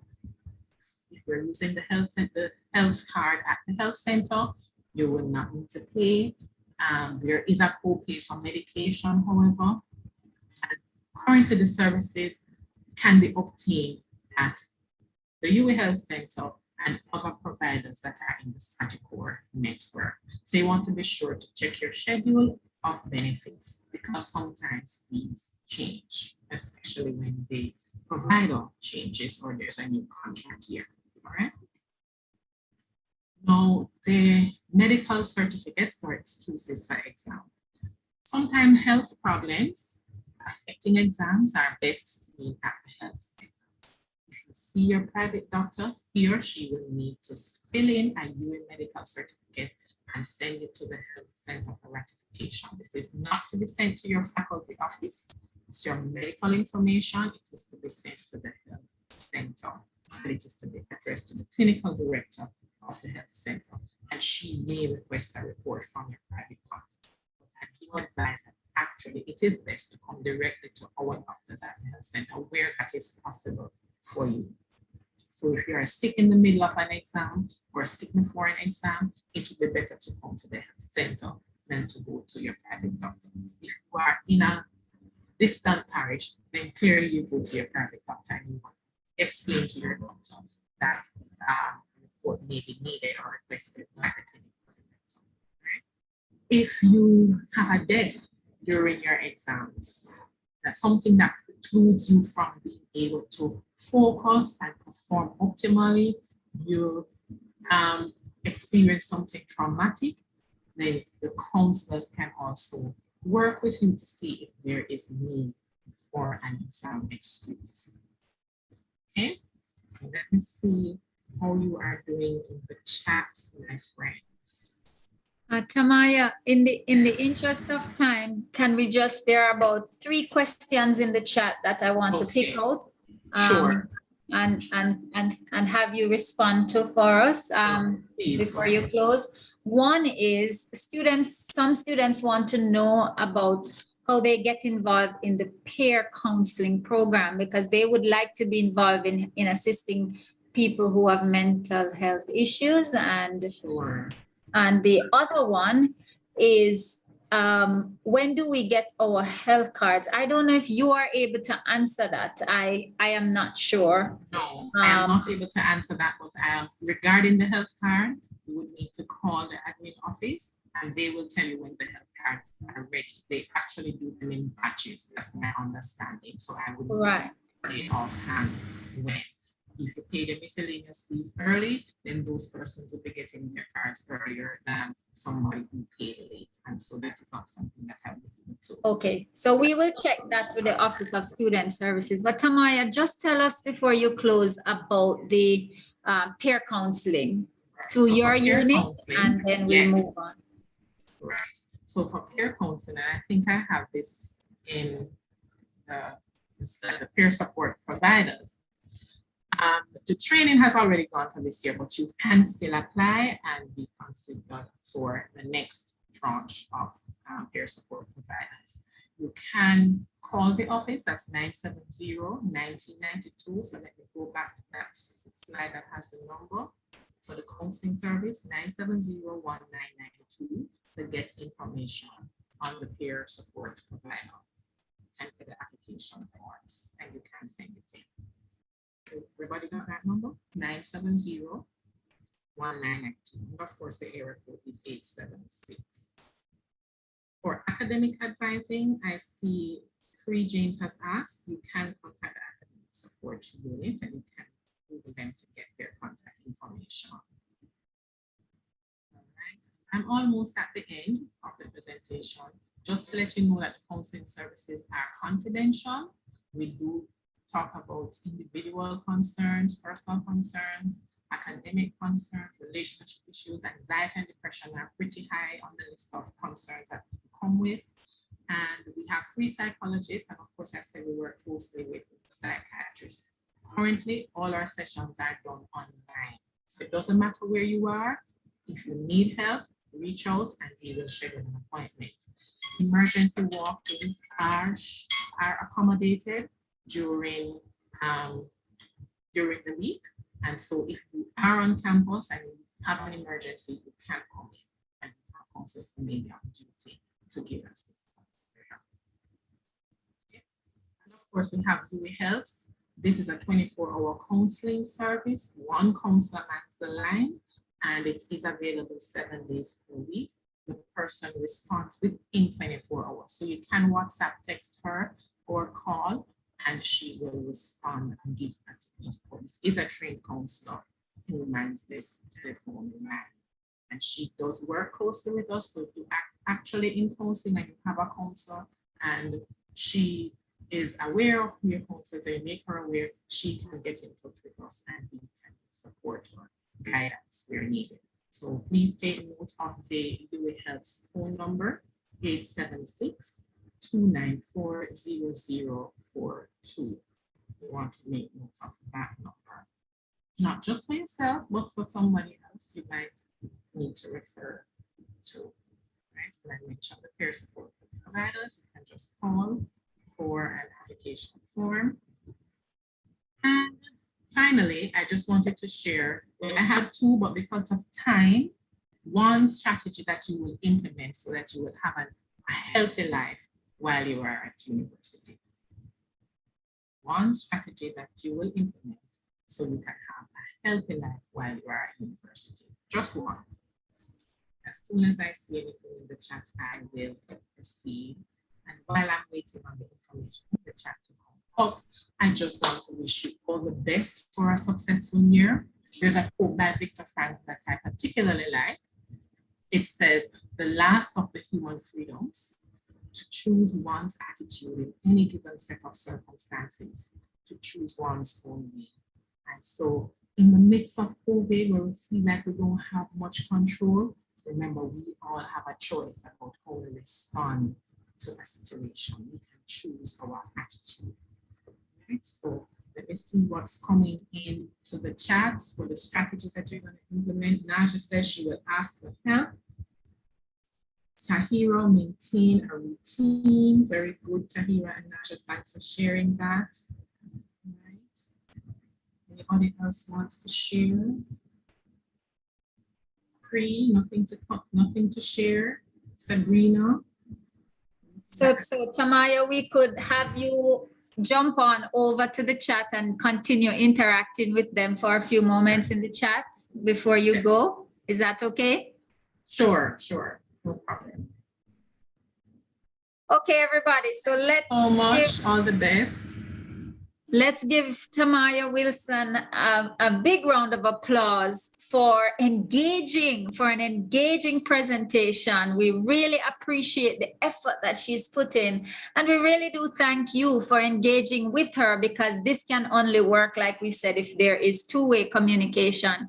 Thanks again, Tamaya, for just that calm and engaging spirit that you bring to counseling, and for agreeing to stay over a little bit and continue to engage in the chat. So in the interest of time, we are going to move along. And one of the things that's causing a lot of anxiety, Tamaya, you spoke about it, is the finances. And so we have Candice Graham, who is here from the bursary. She has to talk with you about these money matters.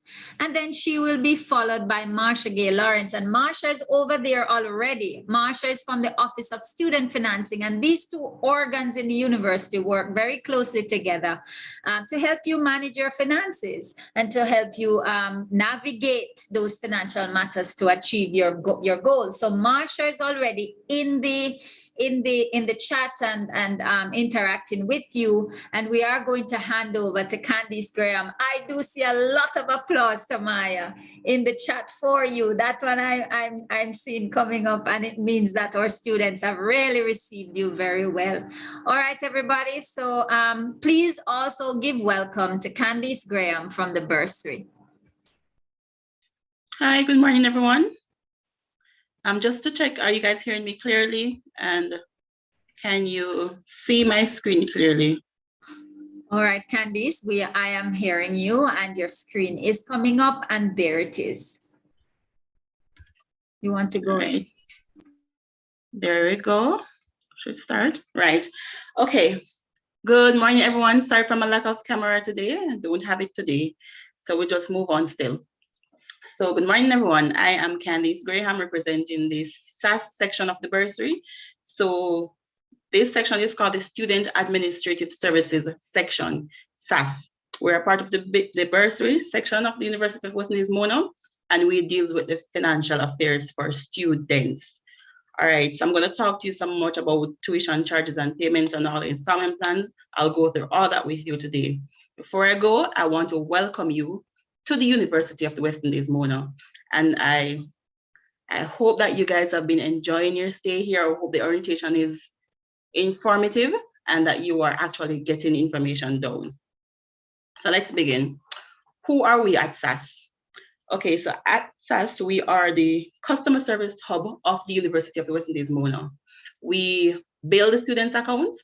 We ensure that all billings are correct per semester, per year. We ensure that all the payments that you have made at all the external locations are loaded onto your accounts correctly. So you make a payment at Paymaster, it's on your account correctly. Bill Express, NCB, all of those. Once you cannot find the payment, we will search for it for you. We add it to your account so that you can see your payments and your charges on your account. We also bill and collect from the external stakeholders. For example, the scholarships that you will get from OSF or from the stakeholders on campus, which is Juicy Beef or KFC or Beehive. Okay, so we do billing, we ensure billing is correct, we ensure payments are added, and we are the customer service hub for the students. So as a student of the University of the West Indies, Mona, you are going to have some charges. So when you come in, you're going to go through a registration period process. Once you register, there are going to be some charges on your account. What are these charges? So one, we have the tuition charge. Now, the tuition charge is based on your registration and on your program. We also have the miscellaneous charge. This includes health, dental, guild fee, hall attachment or hall services fee, copy license, sports fee. It is key to note that the miscellaneous fees are mandatory and they are paid annually. Miscellaneous fees must be paid every year and they are mandatory. We also have residential fees, and these are for students who reside on hall. If you're not living on hall, then you don't need to worry about the residential fees. The hall attachment service, all services fees, will cover that in your miscellaneous if you're not living on hall. If you're living on hall, you pay hall services. So once again, we have tuition charge, we have miscellaneous charge, and we have residential charges. So as a new student, you are asked to pay your commitment fee. This is a $20,000 deposit on your acceptance, basically. The deadline for the commitment fee is dependent on when you are accepted. So it varies with students. For previous years, it's normally the 31st of July, but for now, it varies with students. So whenever you are accepted, the instruction should be in your acceptance letter. If it's not, you can speak to the admission section for them to inform you as to when your deadline is. And that especially for persons who are late accepted in university. The commitment fee is key to note, guys. The commitment fee is non-refundable. So there are criteria in which we do bend the rule, but it's by a case-by-case matter. In general, it is non-refundable. So if you decide to differ, there are certain cases that we might give you back the funds. You have to speak to us and for us to decide when it is eligible for you to get it back.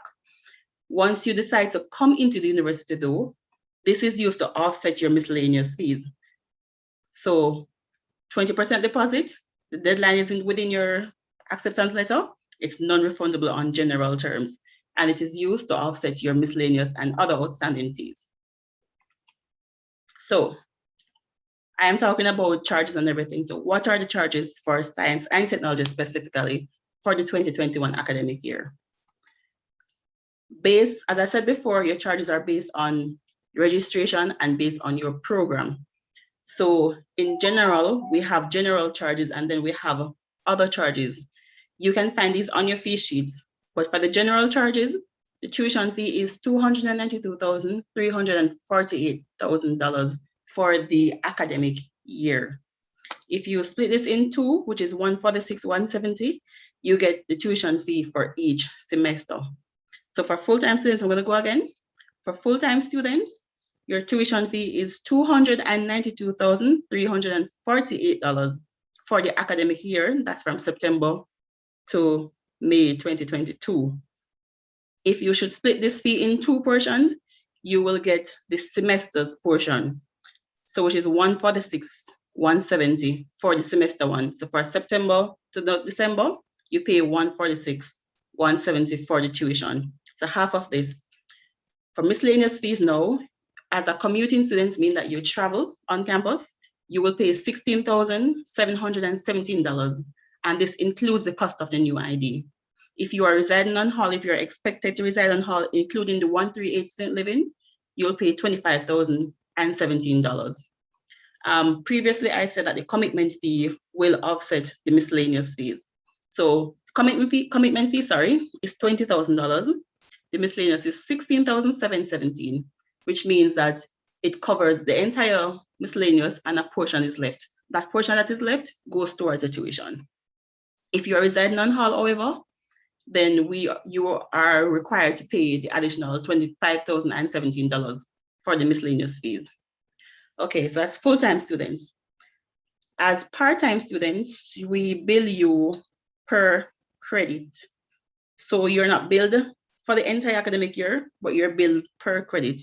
So the billing per credit is $9,745. $9,745 per credit. which means that if you're doing a 3-credit course, you're going to times this by 3 to get your charge for one course. If it's a 6-credit course, it's the same. So it's $9,745 per credit as a part-time student. I think you have a maximum of 12 credits in science and technology to be billed as a part-time. Once you exceed those 12 credits, you'll be billed as a full-time.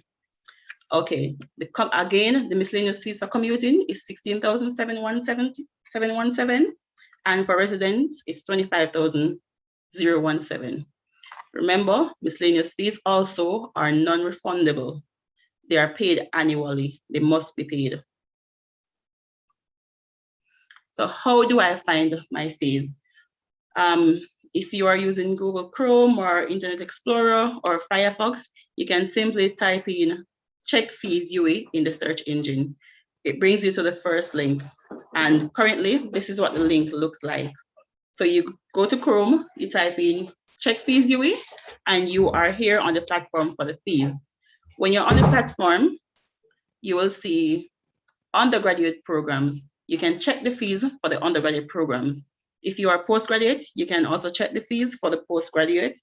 You're seeing residential fees for operated UE Mona Hall, which are like Taylor Hall, Rex, not Leslie Robinson, sorry, Elsa Learani, which is Towers. Those are UE operated halls. And for 138 student living, which would be George Allen or Irving Hall, you can also check the fees for those. You can check your miscellaneous fees here also. Another addition to this link is that we add online tuition payment, and to your right, you can see pay tuition fees here. So those two links bring you to the e-commerce system where you can pay your tuition fee. You can also apply online, but I don't think you need to use that link because you're already here. But you can also use the final link to go to your registration portal, which is a SAS portal, to register for your courses. So remember, if you want to check your fees, you go in Chrome, type check fees UE, click on the first link, and it will bring you to this option, and you select it based on your program. So when are the deadlines? For semester 1, your deadline is September 3rd, 2021. This means that all fees are supposed to be paid by September 3rd, 2021. If you intend to be here, you must pay your fees for semester 1 by September 3rd, 2021. That's hall fees and tuition fees. For semester 2, these must be paid by January 17, 2022. Please note these deadlines. They are very important. You must pay your fees by this date. Okay, so at SAS, we offer majority, if not all, our services online. You can walk into us. We will see you face to face. However, majority of our services are offered online. Where is it offered? This is on the Bursary Online Student System or the BUS system. So we just call it BUS, Bursary Online Student System. How do you access this system? You can go on Google. You can type in UE BUS. It brings you to our portal. When you get your acceptance letter, you'll receive an ID number. You can use that ID number and the password in the format of year, month, date if it's your first login in. If you're not getting through with this password, please contact MITS for them to reset your password. Once you reset your password, you're able to log into the system. When you log into the system now, you will see the services that we provide. So what are the services we provide? You can use the system to view your statements of account. So you can view your account summary, meaning that you can see based on semester or based on a year, you can see the charges and the payments that are added to your account. So we give you the option to see everything that is on your account. Currently, we have a split accounting, meaning you are able to see your tuition account separate from your housing account if you reside on Hall. So when you just log in, you're going to be on the tuition portal. You click view housing transaction, you move over to the housing side of the account, and you can see both accounts separately. We have another option that's called forms, and in those forms, you can request certain things from us using the form link. When you go on forms, you will see a housing allocation form. What the housing allocation form does, you have an excess on your tuition side of the account and you want to use it to pay for hall.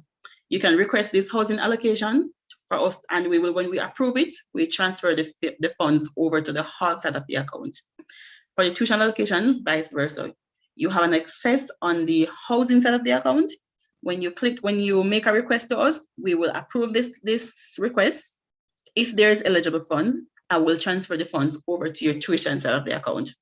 So housing and tuition allocations are used to transfer funds in between accounts, which is your tuition and your housing account.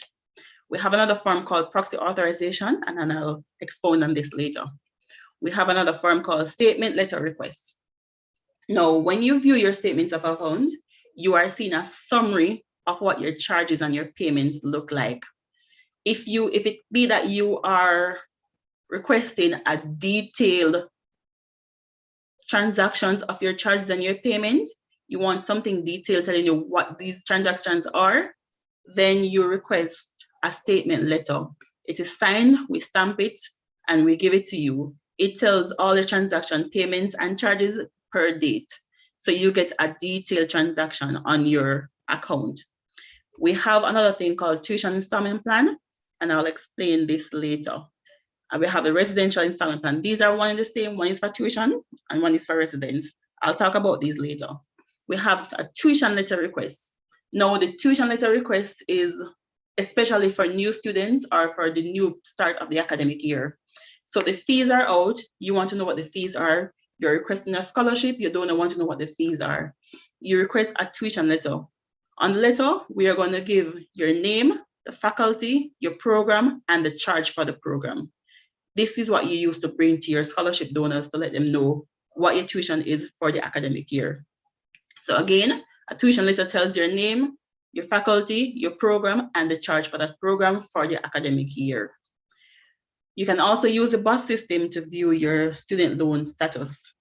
Now, your loan status is if you intend to take student loan bureau.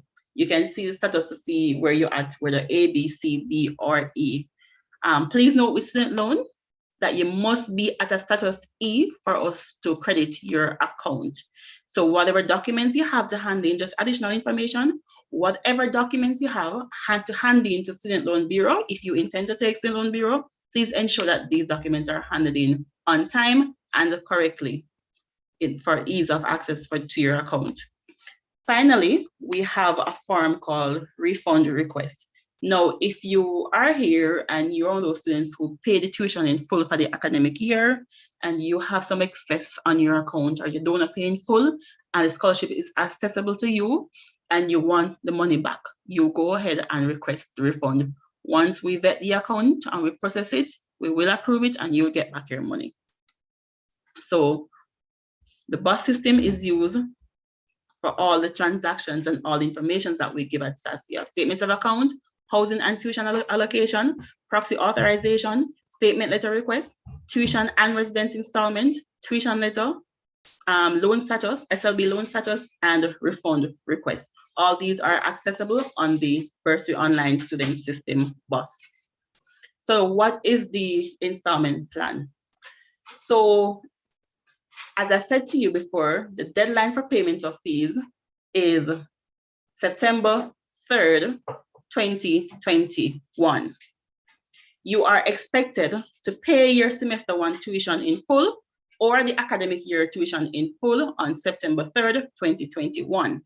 If you are not able to cover your tuition in full, you have requested scholarship, you have gone to student loan and you still have some money left to pay us, you can request the installment plan.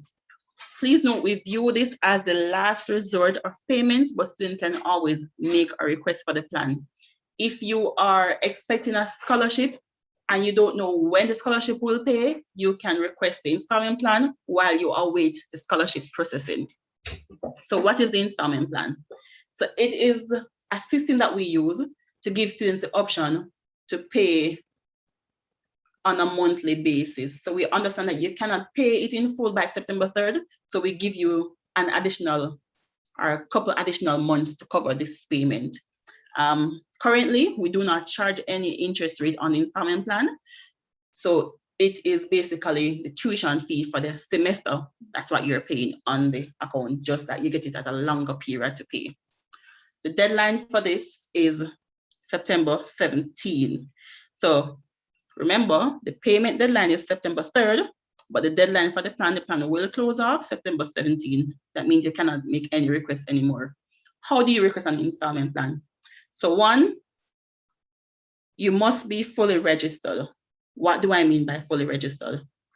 If you are a full-time student, you must select all your 5 or 6 courses for the semester. How many courses you're doing? You must select all your courses for the semester. When you view your statements of account, the charge must be on your account. So if you are a full-time, you're expected to have 146, 170 for the charge. All that charge must be on your account, and you must have 5 courses registered for or more, depending on what the faculty allows. So one, you must be fully registered. Second criteria is you must pay your miscellaneous fees. Remember, I have explained that if you are a commuting student, the commitment fee covers the miscellaneous fee or offsets the miscellaneous fee. If you are living on hall, you have to pay the difference of $5,000. So first criteria, you must be fully registered, all courses selected, all charges on the account. Criteria 2, you must pay your miscellaneous fees. You must pay your miscellaneous fees.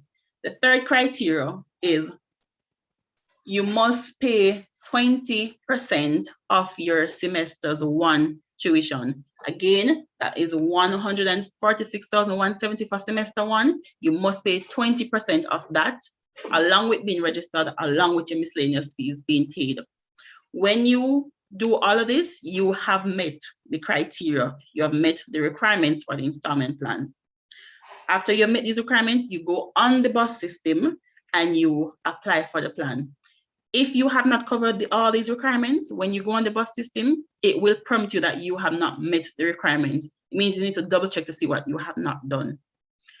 When we view your plan and we approve the plan, it will be calculated. The balance that you need to pay in the month's period will be calculated based on your outstanding balance. So for example, you are supposed to pay $146,000 plus the miscellaneous.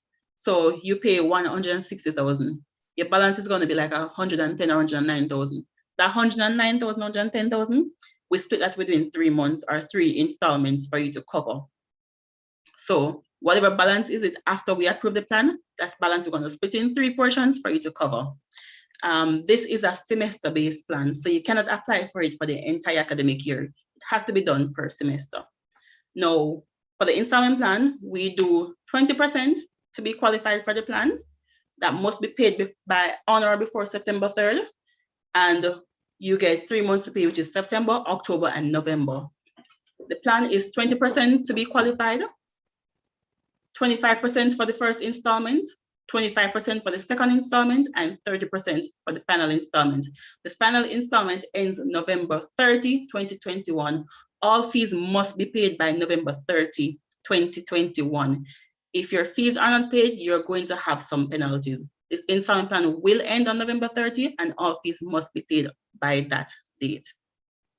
For the housing installment plan, it's the same criteria, same percentage, and we can deal with that when you guys are actually accepted on hall based on the hall that you're on. So penalties. For every payment deadline and every payment agency, there are penalties if you have missed these.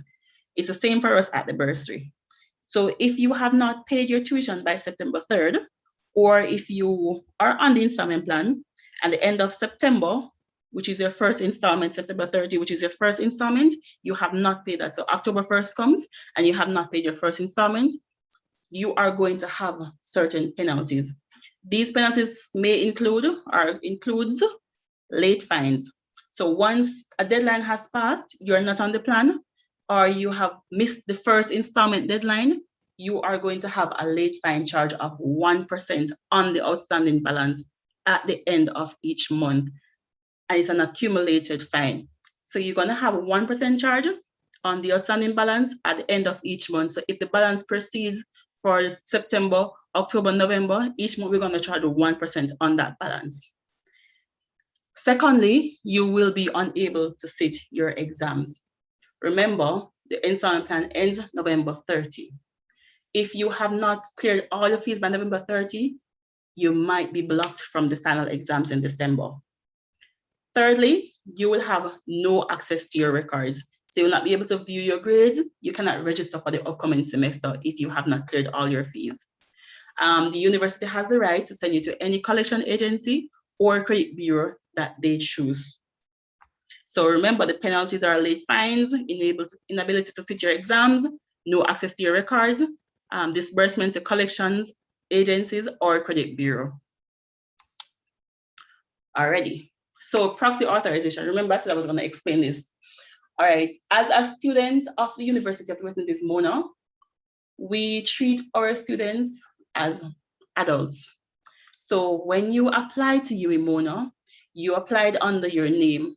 When you were accepted under your name and you were given a unique identification number. That number belongs to you.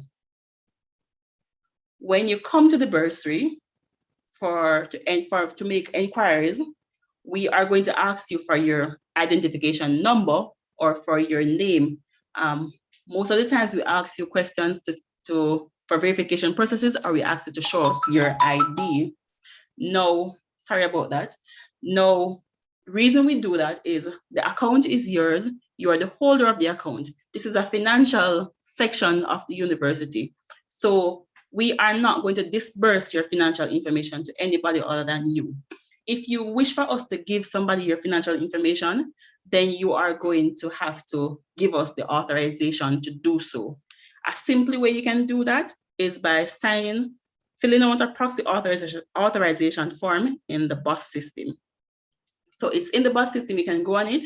When you fill out this form, you can give persons permission to collect documents on your behalf, tuition letters or statements of account.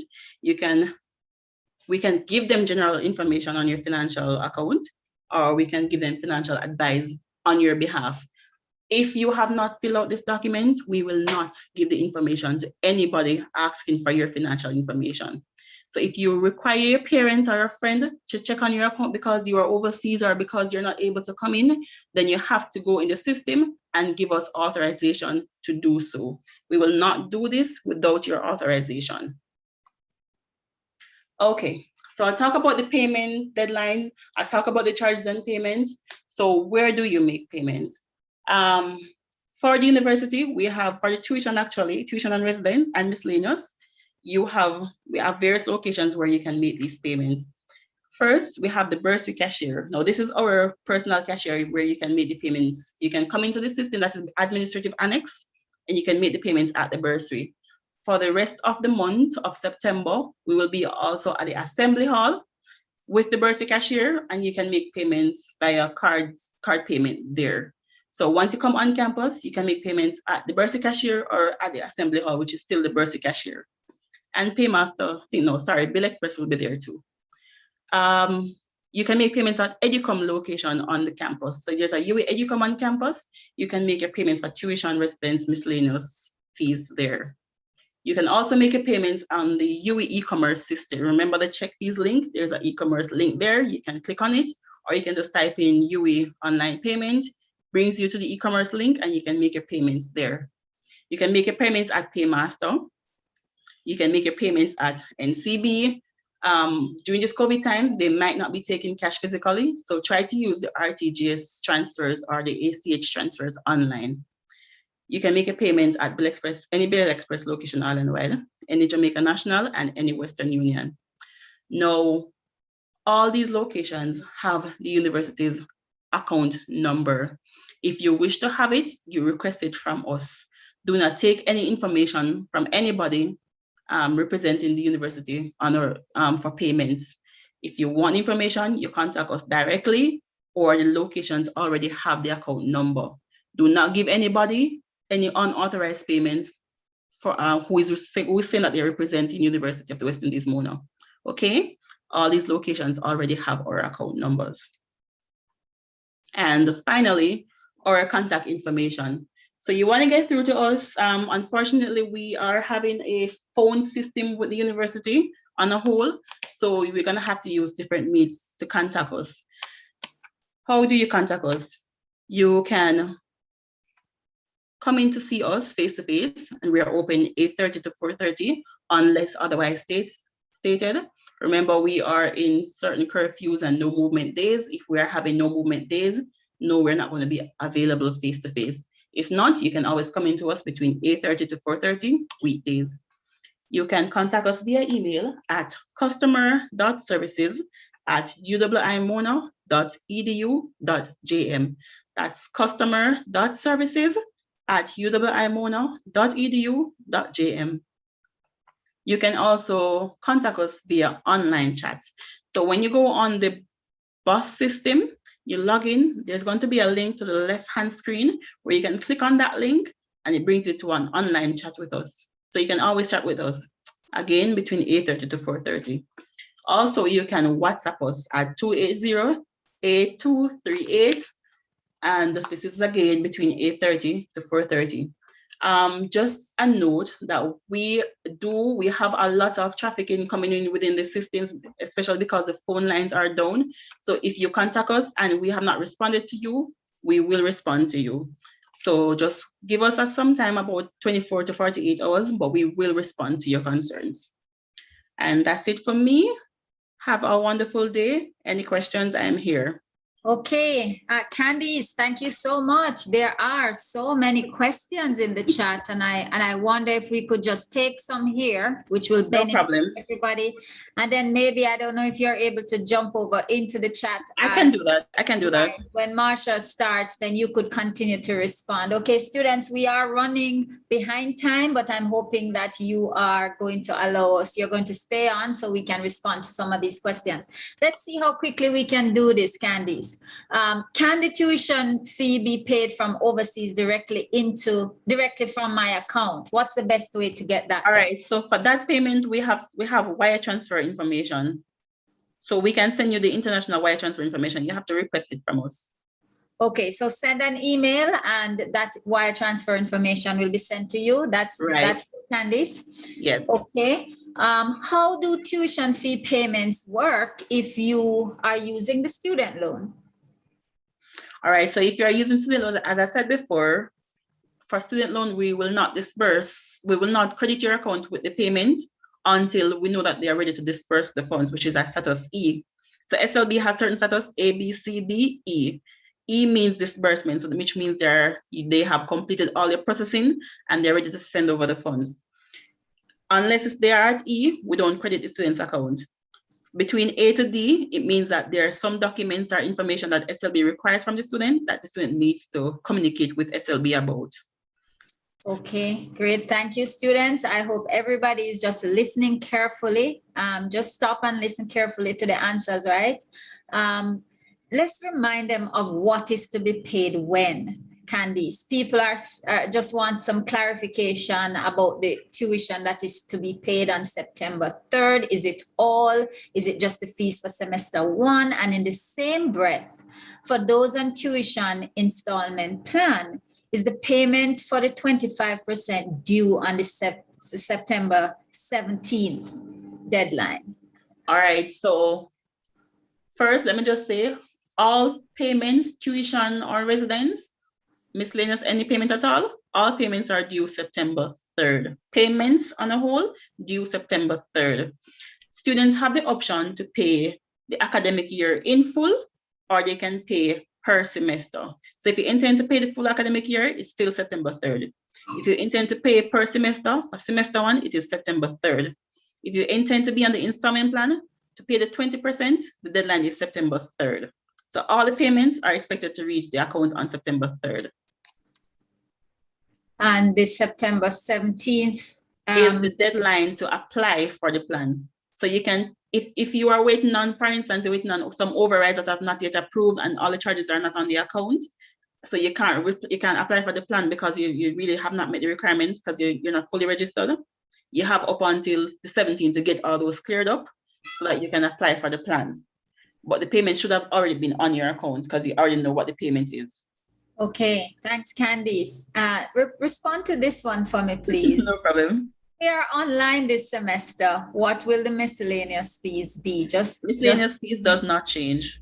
It's the same, online or not, because at the same time, you are still able to use the systems or the infrastructure. You're still accessing the things. You can still use a health card. The Guild is still representing you. You can still use a dental fees. You can still go to the dentist. So it is the same, remains the same. Candice, can you clarify what the requirements are for the installment plan? Okay, so once again, the requirements are be fully registered, which means select all your courses. The charges are on your account. So if you're a full-time, your full-time charge of 146, 170 must be on your account. If you're a part-time and you're only doing 3 courses, you must have all those 3 courses already registered for. You must pay the miscellaneous fee and you must pay 20% of the semester's 1 tuition fee. Okay, thank you, ma'am. The UE website, someone says, is reporting that the residents on hall fees would pay 24,500 JMD. Can you clarify that? I am not aware of that information. Did they give a specific figure? I'm not aware of that information, so I'm not able to clarify. Would you say that you would be able to check this? Could you tell them again the information you have about the residents? The residents installment is the same as the tuition, is 20%. All right, could you hold a second for me? Let me just. Okay.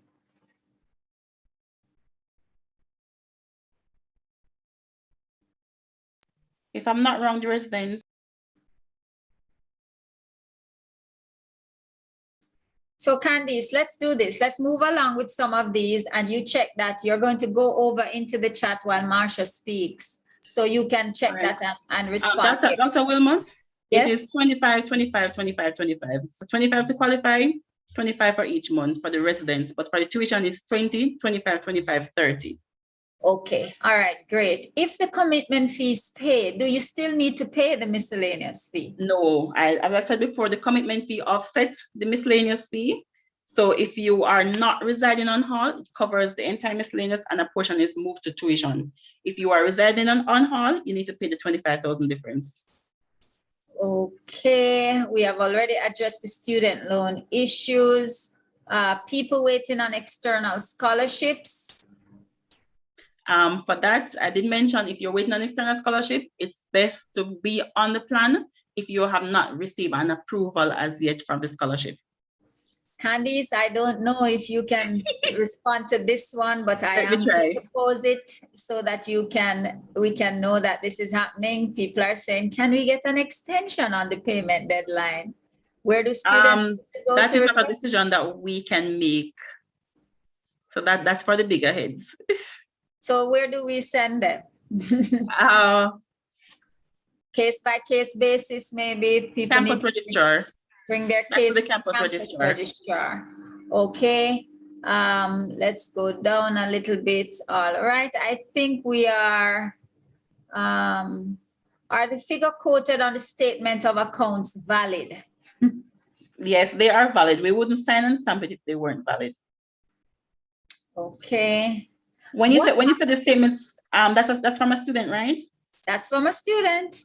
Okay, I would want to know, can a student contact us? Because I would want to know exactly what they mean on the statements of account is on BOS system or if an official one that we present to them. Okay. Whoever the student is, could you contact us? Did you hear that? That student needs to contact the office, the bursary. What happens when you pay your semester 1 tuition fee late? Just emphasize this again, Candice. I heard you say it. So it's the penalties. If you pay it late, you are liable to have any of the penalties listed, which is 1% late fine, or you can be sent to any other credit bureau or collection agency. You will not access your records, or you may not see anything on your account. So penalties, you can have any of the penalties listed. Candice, someone is saying when I tried to complete the form for installment plans, it's saying that I am not eligible. Do you have a response? Does that student need to contact you? They need to contact us because if they have not met the requirements, then they would not be able to complete the form.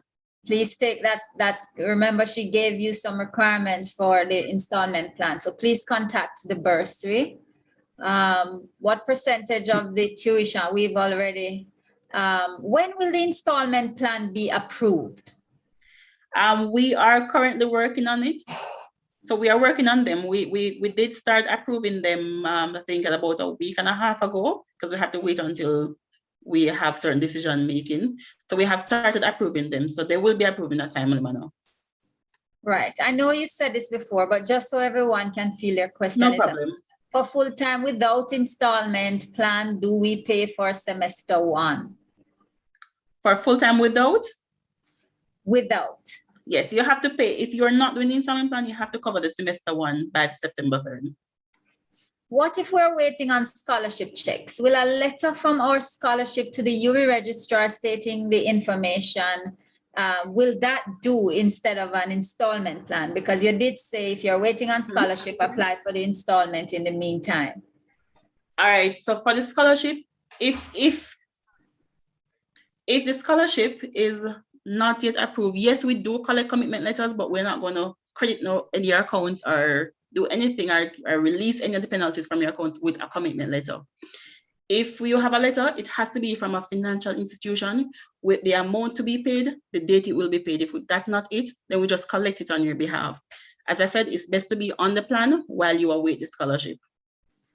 Okay, I'm going to have to run through and have Candice come over, right, guys, in the interest of time. The issue of paying in US dollars, can you go directly to SAS and pay in US dollars? You can pay to the cashier in US dollars. You have to go to the cashier. I paid my commitment fee by check, but it's over 20,000 Jamaican. Where does the extra money go? It stays on your account. It goes towards the tuition. Great. Some questions there about deadlines. We've already clarified that. And how do you access the bus system? Can you just re-emphasize that? So you go to Chrome, you type in UWI bus. You can go to the UWI page and search for the system, but you go to Chrome, type in UWI bus, and it brings you to our platform. You log in with your ID number and your password. Okay, guys, we have done well at taking some of these questions. Candice is going to come over in the chat. Take advantage of her when she comes there. Make use of Candice. She's going to join you shortly. And Marsha is going to come over. Thank you so much, Candice. No problem. Have a lovely day. We're not finished with you yet. But okay, I'm here. All right. Marsha is back over with us now. And Marsha from the Office of Student Financing. So listen out for what they have to offer you now that you know what fees you're up against. Marsha Gay Lawrence, over to you. Good morning, Dr. Wilmot. Good morning. Thank you for inviting me today. My name is Marsha Lawrence. I'm an administrative assistant at the Office of Student Financing, located at the Mona campus. I want to welcome all returning students, and of course, a big congratulations to the new undergraduate students. Welcome to the University of the West Indies. I also want to wish you the best of health, especially as we all try to navigate safely through the COVID-19 pandemic. Remember to observe the COVID-19 protocols and stay safe. Now, a lot of changes have occurred since the pandemic, but our mission at the Office of Student Financing remains the same, and that is to assist you, our undergraduate students, in financing your UWI education. Persons who have previously seen me presented will know that when I present after billings, I tend to get a bit nervous because having seen all the fees and everything, it becomes nerve-wracking because students want to know, how can we find the money? How can we do this? How can we do that? So I'm here to help. So let's go into the presentation. Are you seeing my screen? Yes, we are. Yes, okay. All right, so quickly, I'm not sure how much time I have. We are totally out of time. So as soon as you can, just give us the pertinent information. All right, so the role of the Office of Student Financing. To encapsulate all of it, we do provide financial assistance, of course, but we also liaise with the donors and we advise students of their options based on their unique financial situation. We do liaise with Students' Loan Bureau on some matters, and we also refer students to the counseling unit at the health center. The scholarships, the types of assistance that we offer: scholarships and bursaries, general financial assistance, the U.S. Department of Education, Federal Student Aid, the Student Academic Enrichment Fund, this is for final year students, and of course, financial guidance. Now, in financing your U education, preparation is key. That's one of the first steps. I think Ms. Wilson mentioned before that sometimes preparation means sitting a year out to get your finances together so that when you do come on campus, you're not as stressed. Some of the important costs to consider: tuition, transportation, meals, miscellaneous fees, and books. And for each of these items, we do offer assistance, some form of assistance. Our scholarships and bursaries application are paper applications that can be found on our website. You download, you've completed, sign it, and you drop it off in our Dropbox located inside the SAS building. Our general financial assistance, which covers non-tuition related cash awards, financial assistance with meals and book grants, that can be found online on the SAS portal. For our scholarships and bursaries, the application period is April 1st to June 30th each year. However, due to so many different factors, we have extended to the 27th of August, but again, we will still be accepting applications up until the 3rd of September. For awards that have not yet been processed, this is not applicable for awards that have been processed. So if you're applying for an award and you submit by the 3rd, but that award has already been distributed, it would not apply for that. But for the awards that are still available, we will be accepting those applications. For the incoming students, meaning new students, please have a quick look at some of the scholarships that you can apply for. Some of these deadlines will have already passed, such as Carreras and Grace Kennedy, because those are not administered in our office, but we do assist in getting the students on. So Dr. Wilmot, the video will be available afterwards, right? Yes, it will be on the FST YouTube channel. Right. So students, I won't go through everything. So what I'll do is touch on some of the slides and you can replay the video at your convenience. The University Lodge of the West Indies, Francis Haddon Bowen Scholarship. This is one that you can still apply for. Some of the criteria include final year students in the full-time program, either doing computer science, physics, or electronics. And of course, a GPA of 3.0 or higher is necessary. For most of our scholarships, you will realize that they do have a GPA requirement. This is outside of scholarships for first-time students. And we're not asking for the degree cumulative GPA. We're asking for the previous academic year GPA. So for persons applying for 2021/22, your 2020/2021 GPA should be at least 3.0 or higher, or whatever the criteria is for the scholarship you're applying for. The Samuel Edward Sticky Brooks Memorial Scholarship, this is new, valued at $5,000 US, to a student pursuing a degree in geology, any level. So this is open to first-time students, second year or third year, and a GPA of 3.0. The Norbert Fullerton Scholarship, and I'm mentioning these because we are still open to accepting applications, as I said before. So if you haven't applied and you're doing actuarial science or mathematics, either of these scholarships would be great for you. The long actuarial, however, requires a GPA of 3.5 or higher. The Norbert Fullerton, a minimum GPA of 3.3 or higher. So we got special bursaries. We, even though, yes, we are asking persons who have some form of disability to apply. We also have special bursaries open to persons pursuing chemistry, botany, mathematics, or computer science. For the WIGOT bursaries, a minimum GPA of 3.3 or higher is required. Alien, that's 2,500 US for CARICOM nationals pursuing actuarial science. And we have the NCV software engineering. This is a very good one.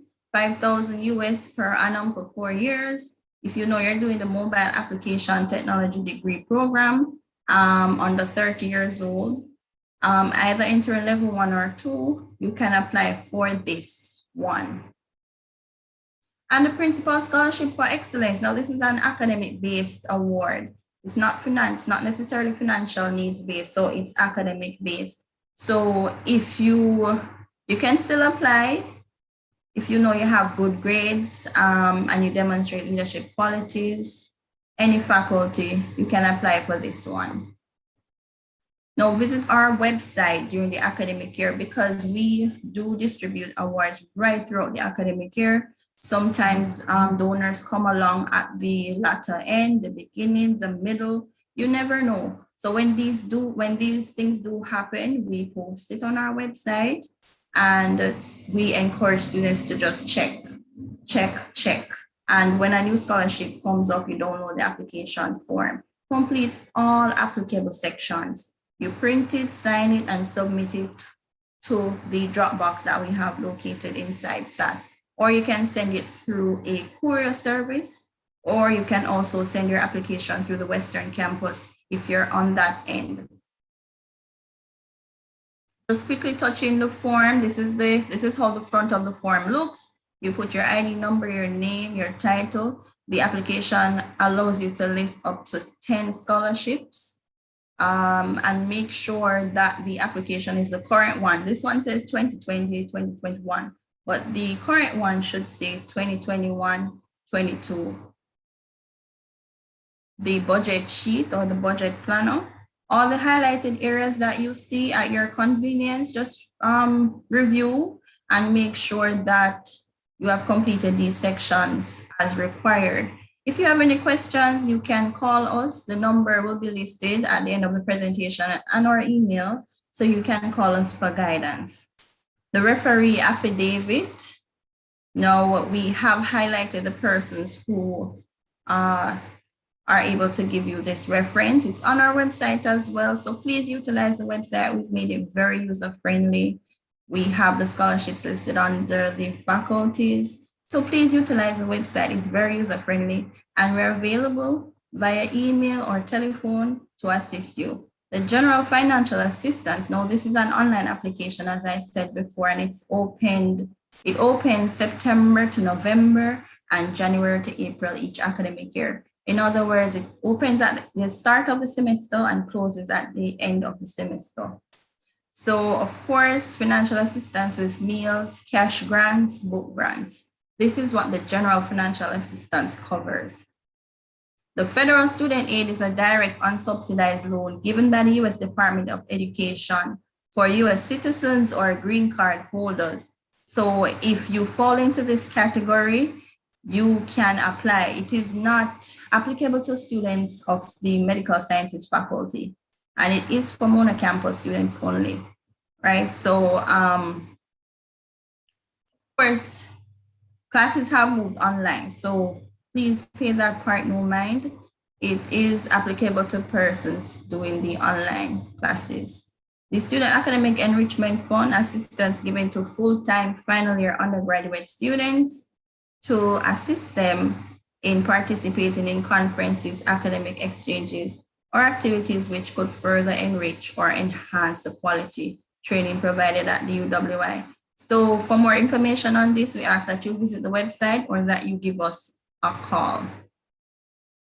We do provide guidance regarding other funding options available for undergraduate study, and this does include SLB, and it also covers the PATH bursary offered through the Ministry of Labor and Social Security. I must mention that if you have received the SLB loan and have been contacted for a scholarship, that's valued 100,000 or more, you would SLB won't allow you to keep it. So you either have to submit a SLB waiver form, which is basically asking SLB to allow you to keep the loan with the scholarship, or you wish to cancel the loan because of an award that you received, or you wish to adjust the amount that you're borrowing from SLB because of an award you received. So these forms can be submitted through our office, and we'll submit it to the SLB on your behalf. The JAMVAT is another option that we refer to students, 30% of tuition cost. It does not exceed 350,000 per annum, and it is paid upon completion of 200 voluntary hours. That is done through the Ministry of Education Tertiary Unit. So if that's an option that you've not been made of aware before, please try and get onto it. The PATH bursary, that is currently open, and the deadline will close at the end of September. $100,000 offered to students who were beneficiaries of the PATH in high school. If you have received it in your first year and you want to get it again your second year, you have to keep applying every year. It doesn't automatically roll over, so you have to keep applying. The SLB, we do refer students to the SLB. The SLB offers full or part tuition loan, and they also offer the pay as you study loan. The Educom UE or UTech revolving loan, that is another option. The maximum loan amount is $300,000. You can get more information on this on the Educom website. How can you reach us? We are available via email at stufinc@uwymona.edu.jm, or give us a call at 441-4120 or 441-3584. We'll be in office tomorrow right through Friday. So please give us a call at this time. I had tried to answer some questions before in the chat. So if you have any further questions, I'm willing to share. I hope my presentation was informative, not too quick. We couldn't present everything today, sorry, but give us a call or an email. We're happy to assist. Thank you so much. And the fact that you had been in the chat before interacting with the students also helps, right?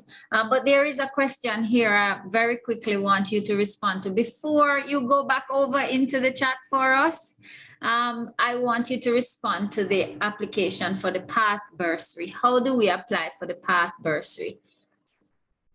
Okay, so that I had answered that question. The information for that is on our website. So once you go on our website and you look under resources, you'll see PATH bursary. When you click that, the instructions will pop up along with a link to the application form, which you are required to fill out and submit to us via the Dropbox in SAS. An important thing to note about the PATH bursary, it requires a household number that is unique to each PATH household. So if you don't have that number, it will make the process more tedious. So try and have that number and write it on the application form. Marsha, I want to thank you again on behalf of our students, okay? And I am telling them, everybody, Marsha is coming back over there in the chat. Marsha, please give us a little bit more of your time. They have so many questions. And as you know, we are here to make their experience as pleasurable as possible. So thanks again for that. And so now everybody, you have Marsha, you have Miss Lawrence, and you have Miss Graham over there in the chat. So please go ahead and make use of that. At the same time, you're multitasking, and we are giving 2 minutes. We have Tanya Francis from Placement and Career Services, and Tanya is going to speak to you for just 2 minutes. Tanya, over to you. Thank you so much. Thank you, Dr. Wilmot, for inviting Placement. Just to give a brief presentation in terms of sensitizing what Placement and Career Services does.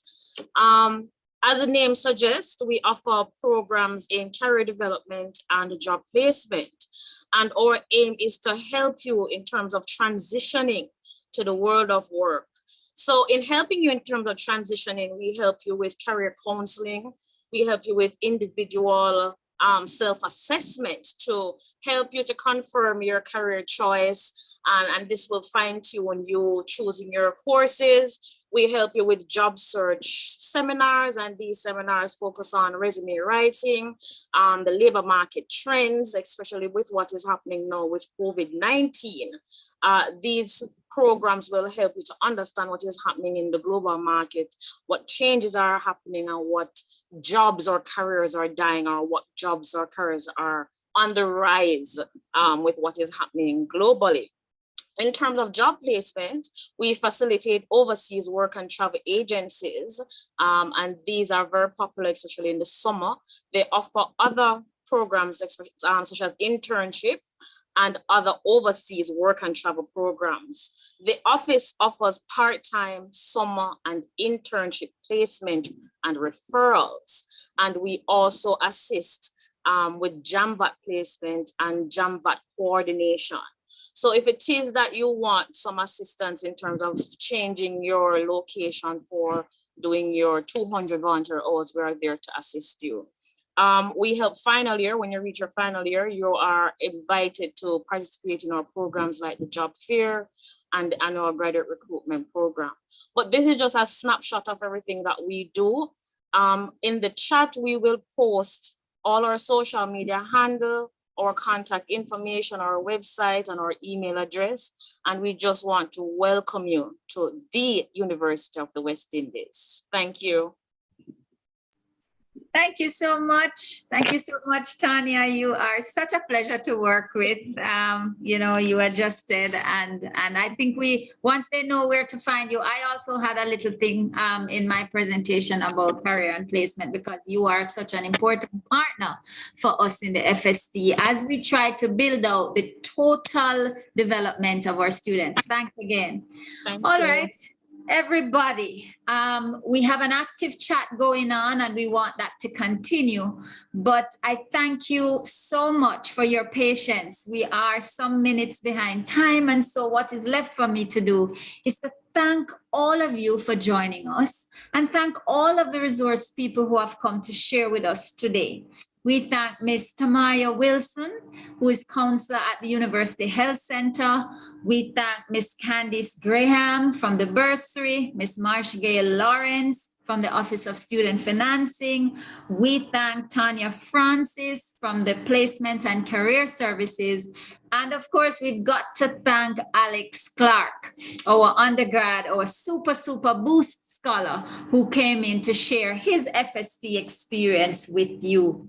Students, I do hope that you found this session useful. Omar, I'm going to ask you to drop again for the last time our Google form, which is asking students who are interested in the first gen program, students who are interested in being student reporters for our student experience, students who are interested in being hosts for our Stimulus Science in Action series, to sign up and join us. And we're also in that form asking you about any other suggestions that you might have that we could work together with you. Remember, teamwork. We're on this teamwork to make your dream work. And with that, everybody, I am going to sign out and say, have a good evening. Enjoy the rest of what is going on in orientation. Remember how to manage all of this information. Get the contact information. We are going to be having